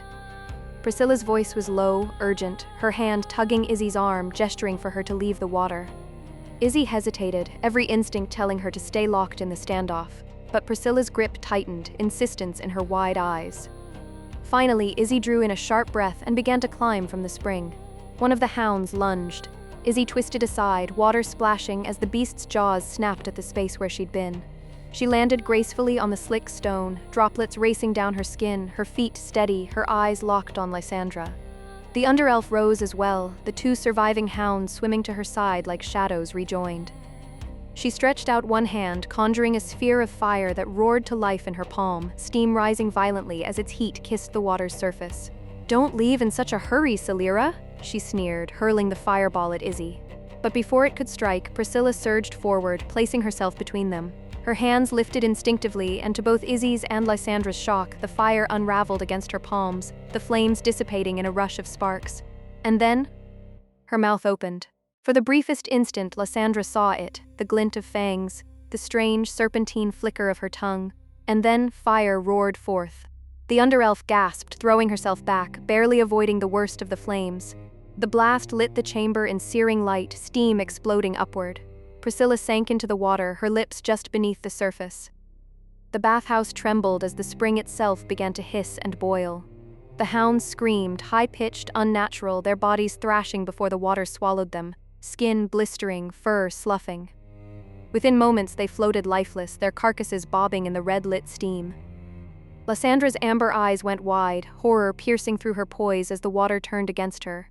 She screamed, wrenching herself up and out of the spring, clawing at the stone floor. The skin of her legs, from kneecap down, was raw and blistered, steam still curling from the burns. Priscilla rose slowly from the boiling water, her body glistening with heat, droplets steaming as they rolled down her skin. Her hazel eyes burned with a sharp, predatory focus that mirrored Izzy's own when her beast stirred. Izzy extended a hand sharply, her voice hard. "Come. Now." Priscilla stepped to her, bare feet hissing against the wet stone, and together they made for the door, snatching up their discarded clothing and weapons in frantic, practiced motions. Behind them, Lysandra's ragged laughter echoed through the steam, furious and unbroken despite her injuries. The two women burst through the doors in a rush of steam, bare feet slapping against the wooden hall. Towels clung desperately to their frames, weapons and clothes bundled haphazardly in their arms. Their breath came quick, eyes wide, every movement charged with flight. They collided with two solid figures just outside. "Izzy?" Kaelen barked, steadying the elf with one arm before looking her over in disbelief. Sirius was already at Priscilla's side, his hands hovering at her shoulders. "Prisk, are you all right? Izzy?" His sharp green eyes cut from one to the other, searching for wounds. Priscilla's hazel gaze flicked up at him, and she lifted one trembling hand toward the bathhouse. Her voice was low, shaken, but the word was clear. "Bad." That was enough. Kaelen didn't hesitate. He shoved past, great sword already drawn, his heavy strides shaking the floorboards as he charged toward the spring. Sirius followed instantly, tearing past him with predatory speed, twin blades flashing free. The doors slammed open to a room heavy with steam. Lanterns guttered, the air thick with the acrid tang of burned fur and scorched stone. The pool still hissed faintly, the water tinted with a clouded red. But it was empty. Only blood marked the stones where a body should have lain.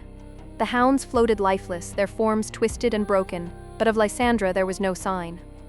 Kaelen's grip tightened on his sword hilt until the leather creaked. "Damn it," he snarled under his breath. Sirius stood at the edge of the spring, his chest rising and falling slow, eyes fixed on the blood that stained the water's rim. His jaw worked as if chewing on a thought too bitter to speak. Behind them, the steam still curled like smoke, whispering of what had just slipped through their fingers. Outside the bathhouse, Izzy sat hunched forward on the bench, a towel wrapped tightly around her, damp hair clinging to her shoulders. Kaelen crouched in front of her, his great bulk blocking the lamplight as he kept his voice low. Izzy exhaled sharply, forcing the words out. "She cornered us, asked questions. About where we'd been, where we were going, pushed harder every time." Kaelen's eyes narrowed, tusks catching the light as he scowled.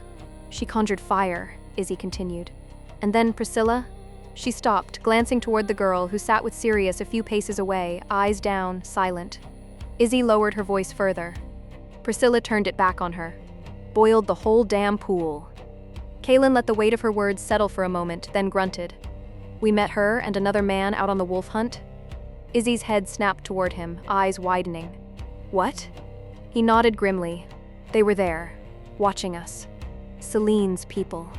Izzy leaned back against the wall, her jaw tightening, a cold clarity in her eyes. "Yes, I figured as much the moment she started talking." The night air felt heavier with the admission, thick with the promise of troubles still to come.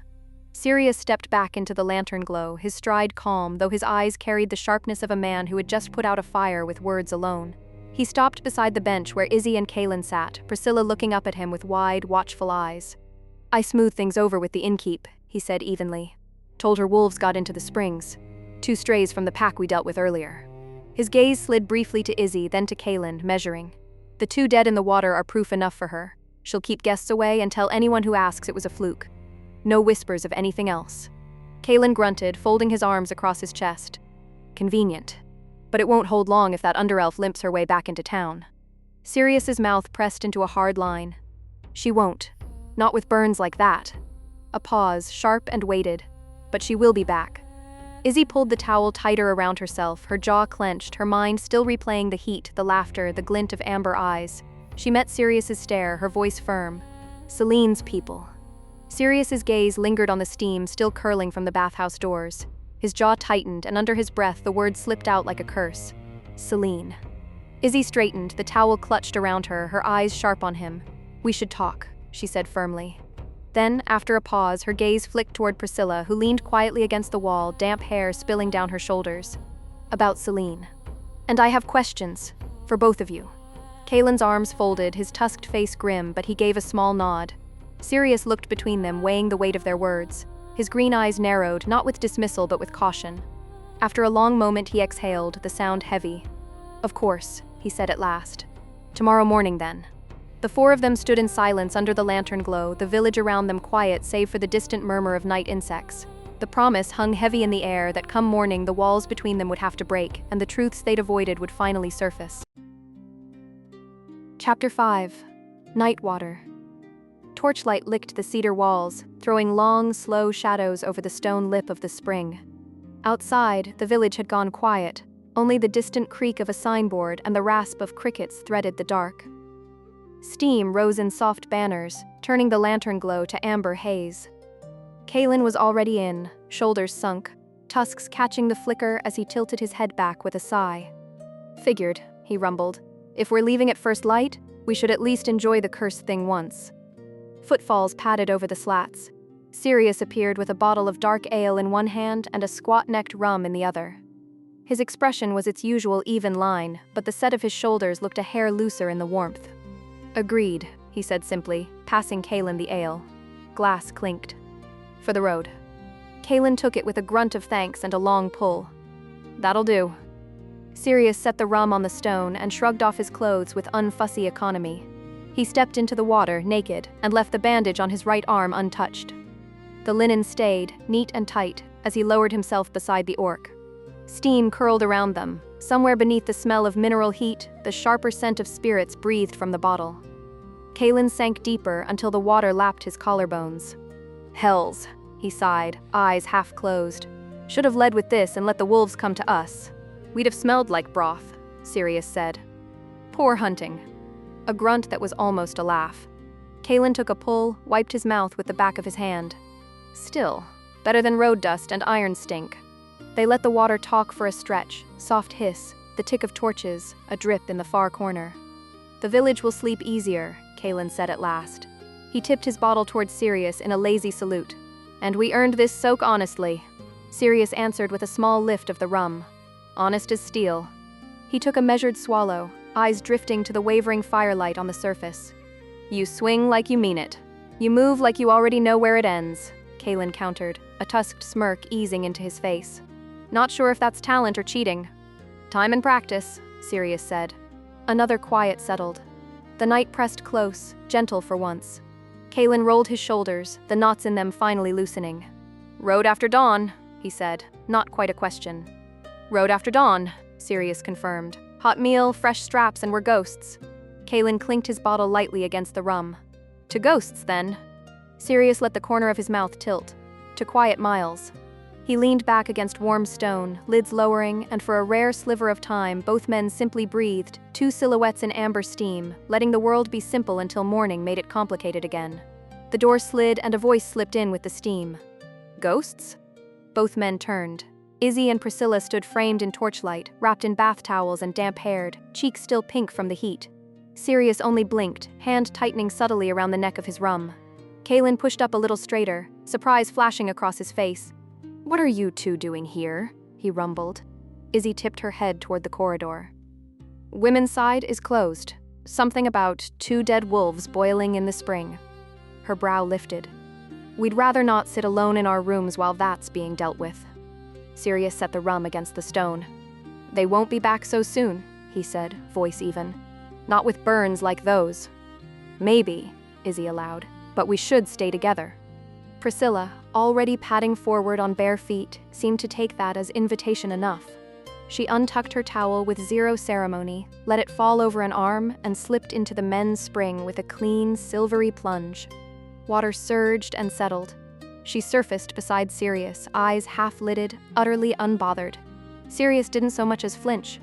His expression remained a perfectly flat line, one brow perhaps a whisper higher than the other. Kaelen, to his credit, angled his gaze away. Izzi rolled her eyes, but there was a smile there.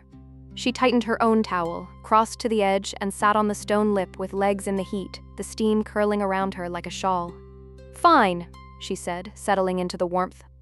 "If we're ghosts at dawn, we'll haunt wisely. Together." Kaelen passed the dark ale toward her without looking. "Party?" Izzi laughed. Priscilla tipped her head back until her hair floated like ink, eyes closed, the picture of contentment. "Better," she murmured. For a moment the only sounds were torch crackle, soft breaths, the spring's gentle hiss. 4 figures folded into amber steam, sharing the quiet because it was safer than the night outside. Priscilla's eyes drifted half-closed for a moment, but when she glanced back, she caught the glint of glass in Sirius's hand. Her expression sharpened, the languid calm vanished into mock indignation. "Still that?" she murmured. Before he could answer, she pushed through the water toward him, reaching for the bottle. Sirius leaned away, long arm extending just out of her reach. His free hand came up, palm on her forehead, holding her at a polite distance as she splashed at him with her other hand. "Prisk," he said evenly, fighting the hint of a smile. "Give," she demanded, voice muffled against his palm. He shifted the bottle behind his shoulder, unimpressed. "No." She let out a small, theatrical growl, gave him one last splash, and then spun away in surrender, water rippling around her. "Fine," she huffed. She swam the short distance across the pool and came to rest beside Izzi, settling easily between the elf's legs. With a soft sigh, she laid her head against Izzi's left thigh, half her body drifting weightless in the heat.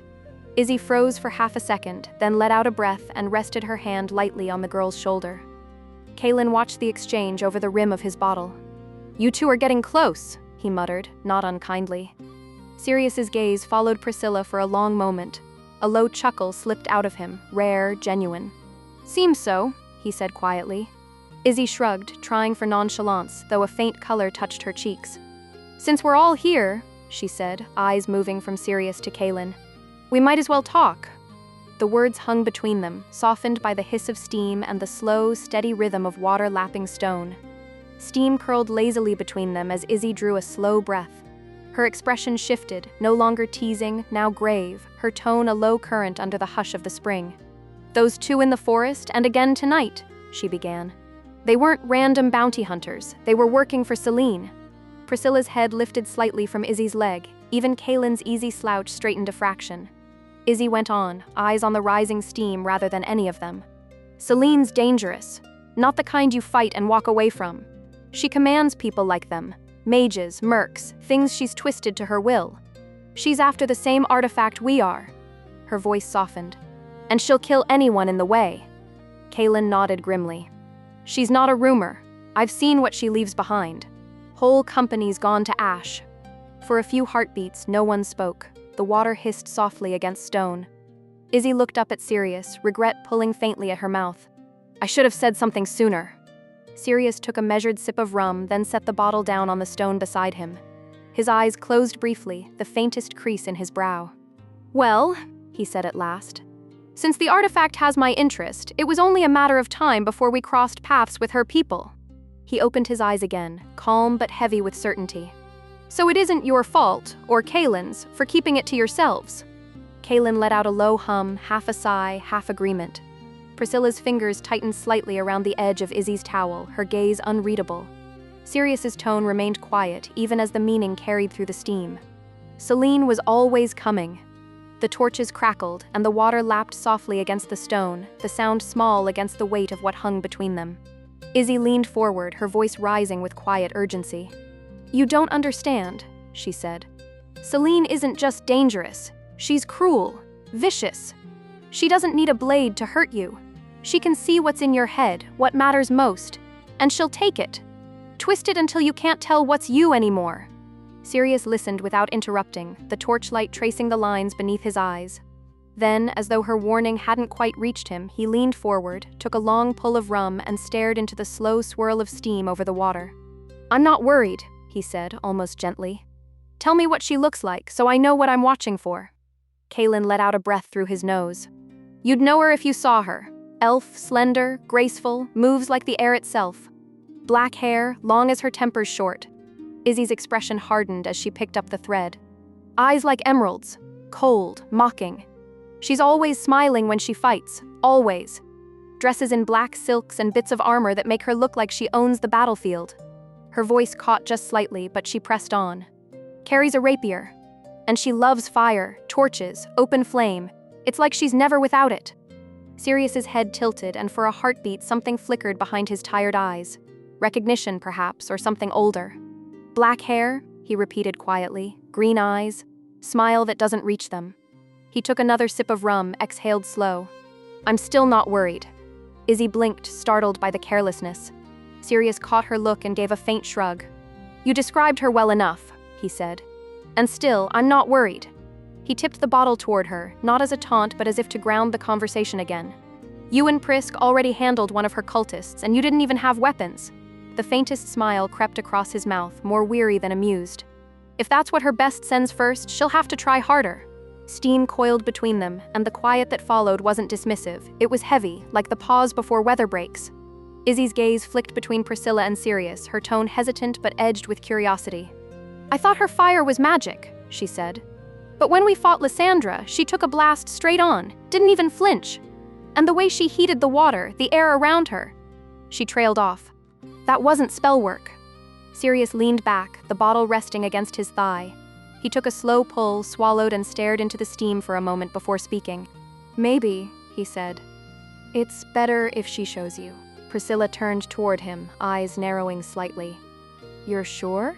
Her voice was soft, wary, but beneath it was an ember of excitement.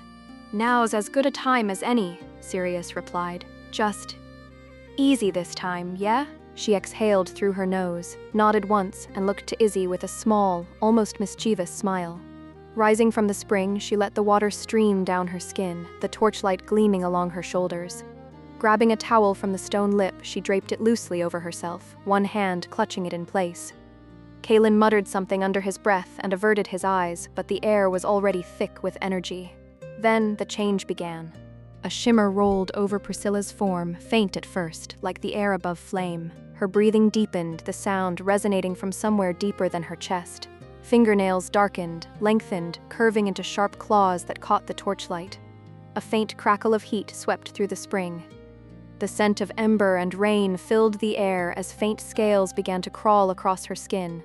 Subtle at first, pearlescent, then deepening into a bronze-gold sheen that caught every flicker of light. Izzy took a step back, eyes wide, her lips parting but no sound emerging. Priscilla's teeth sharpened, her pupils stretching into thin, vertical slits that burned with molten amber. A low, rolling growl thrummed through the air, not human, not entirely beast, but something ancient and powerful between the two. A tail uncoiled behind her, long, sinewed, tipped with a spade-like end that glowed faintly from within. It flicked once, water scattering across the stones. Then, with a sound like tearing silk, her shoulder blades split the air. Two great, draconic wings unfolded, their membranes translucent in the torchlight, dripping with steam as they spread to their full span. The heat pulsed outward, rippling across the spring. Izzy could only stare, frozen between awe and disbelief. Priscilla stood there, half human, half something else, the towel forgotten in her hand, steam curling around her like smoke. Sirius gave a slow nod, quiet pride behind his calm. Kaelen's voice came low, almost reverent. Hells, he murmured. A dragonborn. Priscilla looked to him then, her eyes catching the light, molten gold and alive. The spring went still again, save for the faint hiss of water meeting heat. Steam thickened around the spring, glowing in the torchlight as silence fell over the group. Izzy and Kaelen stared, frozen, at the creature before them. Izzy's mouth opened, then closed again, her voice finally cracking through the haze. She's a bloody dragon? Priscilla's slit-pupiled eyes glinted with wicked amusement. She moved through the water with serpentine grace, the heat around her rising as she came up behind Izzy. Before the elf could react, two massive bronze wings unfurled and swept forward, wrapping Izzy in a cocoon of warmth and scaled membrane. Izzy's breath caught as Priscilla leaned close, her sharp teeth gleaming against the hollow of Izzy's neck. A teasing growl rumbled in her chest, half purr, half fire. Sirius didn't even blink. He took a small drink of rum, his tone calm and dry. Priscilla, he said, voice level. No need to tease them, they're clearly in shock. Kaelen hadn't moved, his eyes were wide, mouth still slightly open. The heat and the sight had stripped even his humor away. Priscilla's wings drew back slowly, a shimmering curtain retreating into the steam. Izzy turned sharply toward Sirius, eyes wide, breath shallow. And then, she blinked. Priscilla was gone. No flash, no sound, no ripple of magic, just gone. Except a second later, soft arms slipped around Izzy's shoulders from behind, holding her lightly. She looked down, human hands again. She turned her head, and there was Priscilla, back in her human form, damp curls clinging to her cheeks, a mischievous smile lighting her face. Sirius finally looked up from his bottle, meeting Izzy's stunned gaze. "I'm not worried," he said simply. Then a faint hint of a grin. "Between our skills and a dragon." He nodded once, slowly. "I think we can handle Selene." The spring went quiet again, save for the soft, lazy beat of Priscilla's tail of steam dissipating into the torchlight. The torchlight hissed softly as droplets from Priscilla's wings spattered against the water, sending ripples across the spring. Sirius finally rose from where he sat, the rum bottle dangling loosely in his hand, the lines of his face softened but no less deliberate. "Don't mistake my calm for carelessness," he said evenly. "We'll stay cautious, of course. But now that we know what we're walking into, it's not as daunting as you two might have thought." Izzi still couldn't seem to find her voice. Her wide violet-gray eyes flicked between Priscilla, human again, her expression all bright mischief, and Sirius, who stood with his usual quiet composure, bandaged arm resting along the stone lip of the pool. Kaelen finally exhaled, a long breath that almost turned into a laugh. He dragged a hand down his face, shaking his head. He stopped, rubbed the back of his neck, tusks glinting in the firelight. I need a moment to process all of this." Sirius gave a small, knowing nod. "Take it. We'll all need a moment before dawn." Priscilla hummed softly behind Izzi, resting her chin on the elf's shoulder, clearly pleased with herself. Izzi remained still, mind racing, trying to reconcile the soft-spoken girl who clung to her with the winged creature that had filled the spring moments ago. Kaelen's voice broke the silence again, quieter this time. "A dragon," he murmured. "I've fought half the world and never thought I'd end up traveling with a dragon." Sirius half smiled, raising his rum slightly. "You're welcome." No one quite laughed, but the tension finally began to ease, steam curling upward as the night deepened around them, and the strange, new balance of the four took its first fragile shape. Steam drifted higher as Sirius set his bottle down on the stone lip and pushed himself upright. Water rolled down the lines of his chest and shoulders as he stepped toward the edge, unhurried. Izzi's eyes widened despite herself. Words caught somewhere between her throat and her thoughts as he found his towel and wrapped it loosely around his waist with his usual, measured efficiency. "I'm ready to leave the spring," he said, voice low, practical as ever. "I'll wait by the door for the rest of you." He moved past them toward the exit, his steps quiet against the wood. Priscilla watched him go, then turned back to Izzi, laughter bubbling softly in her throat. With a wicked grin, she leaned forward and poked the elf's cheek once, twice. "Stop that," Izzi hissed, heat blooming across her face. "Can't," Priscilla teased, eyes gleaming. Kaelen groaned, finally hauling himself out of the water.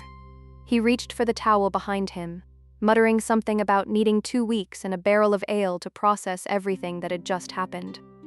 As he disappeared behind the door, Priscilla's giggling filled the spring's echoing chamber.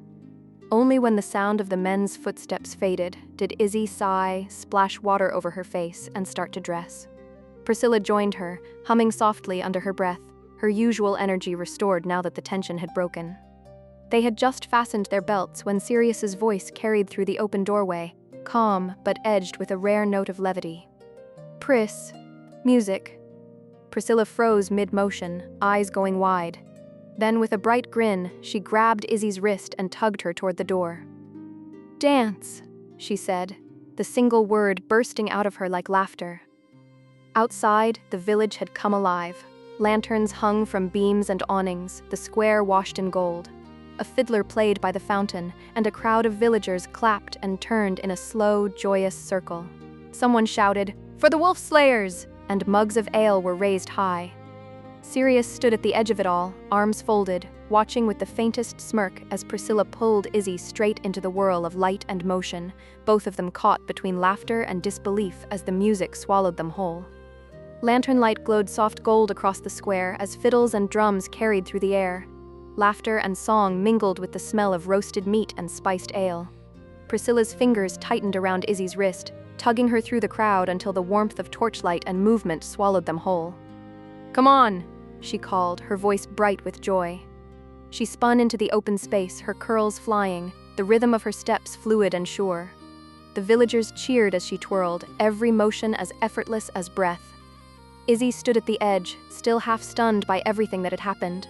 The night's revelations, the sight of scales and wings, it all swirled together in her mind like smoke she couldn't grasp. But then she saw Priscilla laughing, truly laughing, and something inside her softened. She remembered her promise. "Watching me dance, it makes him happy," Priscilla had said. So Izzi stepped forward.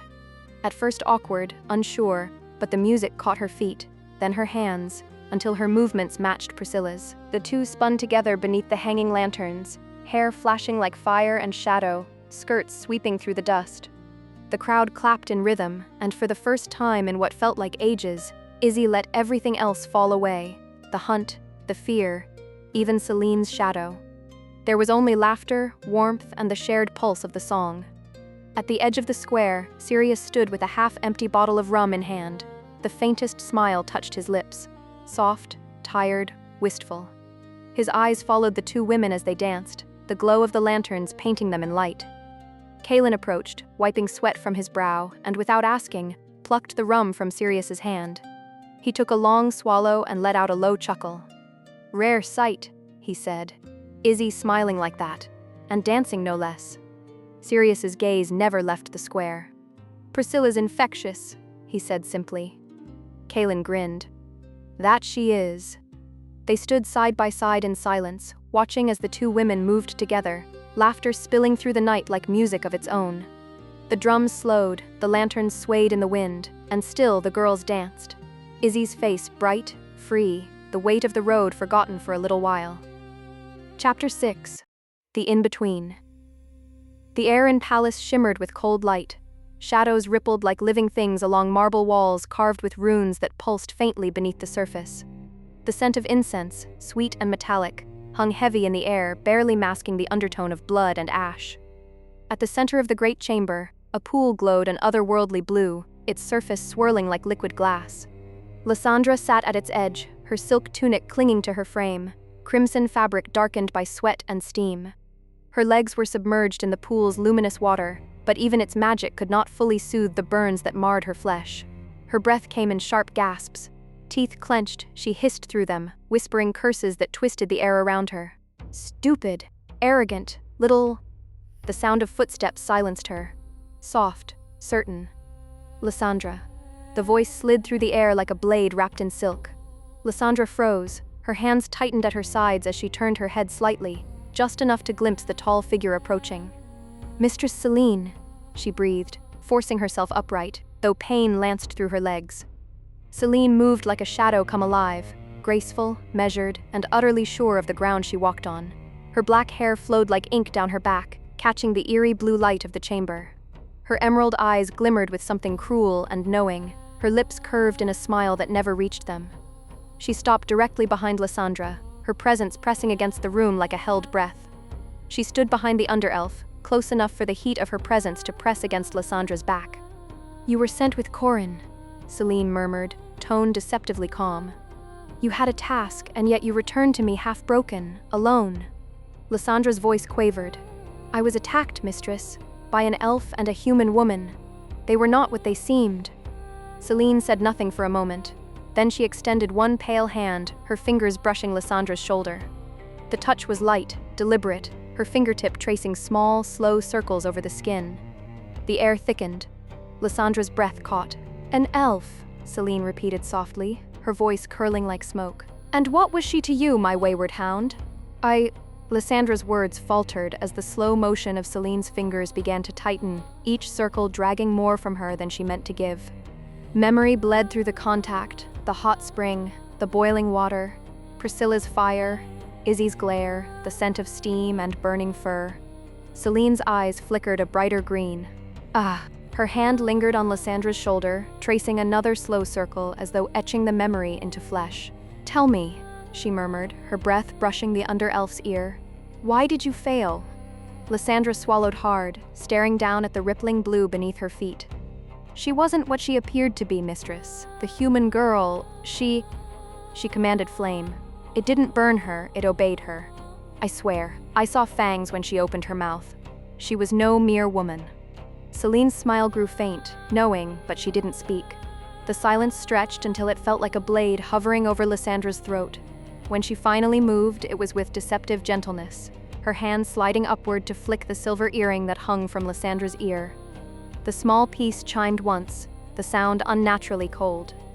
"You know I only give these," Celine said softly, "to my favorite pets." Her finger toyed with it again, the faint click echoing like a metronome to her words. Should I begin to regret giving you one? Lysandra's eyes widened. No, mistress. I failed once, but it will not happen again. I will not underestimate anyone on the path ahead, I swear it. Celine's gaze lowered, amusement tugging faintly at her mouth.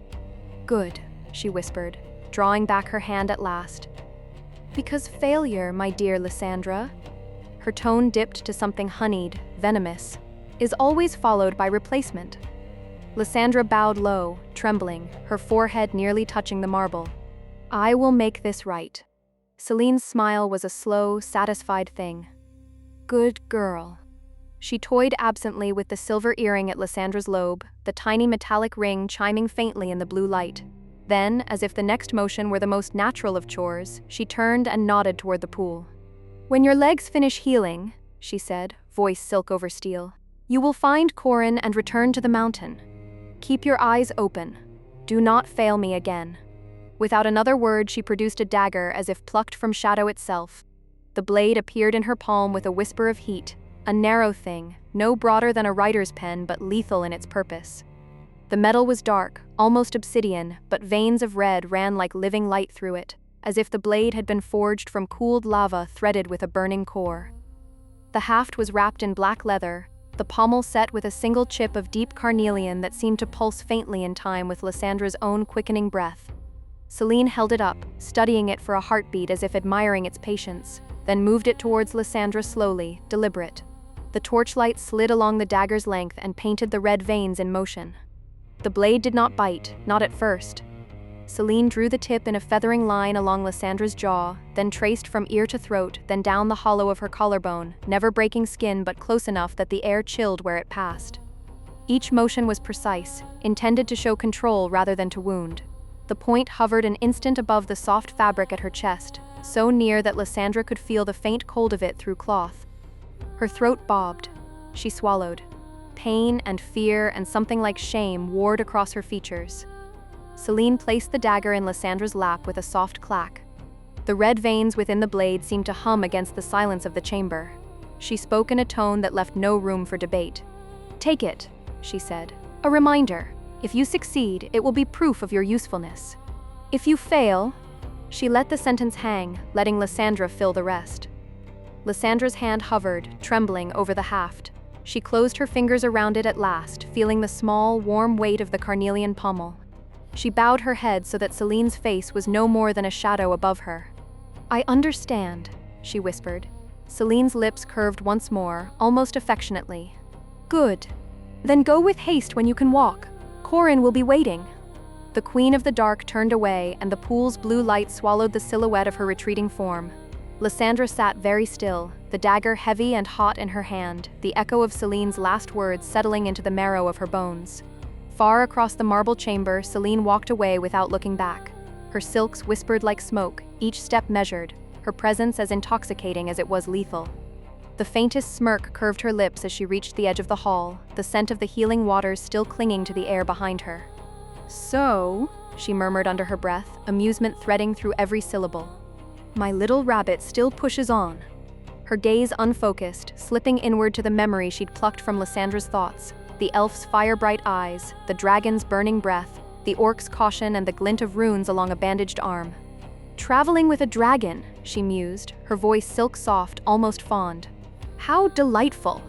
Her fingers brushed the cold stone as she moved, leaving behind faint traces of warmth, as though her very passing corrupted the air. The smile that followed was something between affection and hunger. The rabbit always runs faster when it still believes there's a way out. She paused at the great black doors of her sanctum, tilting her head slightly, as though she were listening to a distant thought that didn't belong to her. The smirk faded to a more curious expression, eyes narrowing ever so slightly. What are you thinking? She asked softly, the words lingering in the stillness. Then she turned, the door closing behind her with a low, echoing boom, leaving the question to hang unanswered in the air like a curse.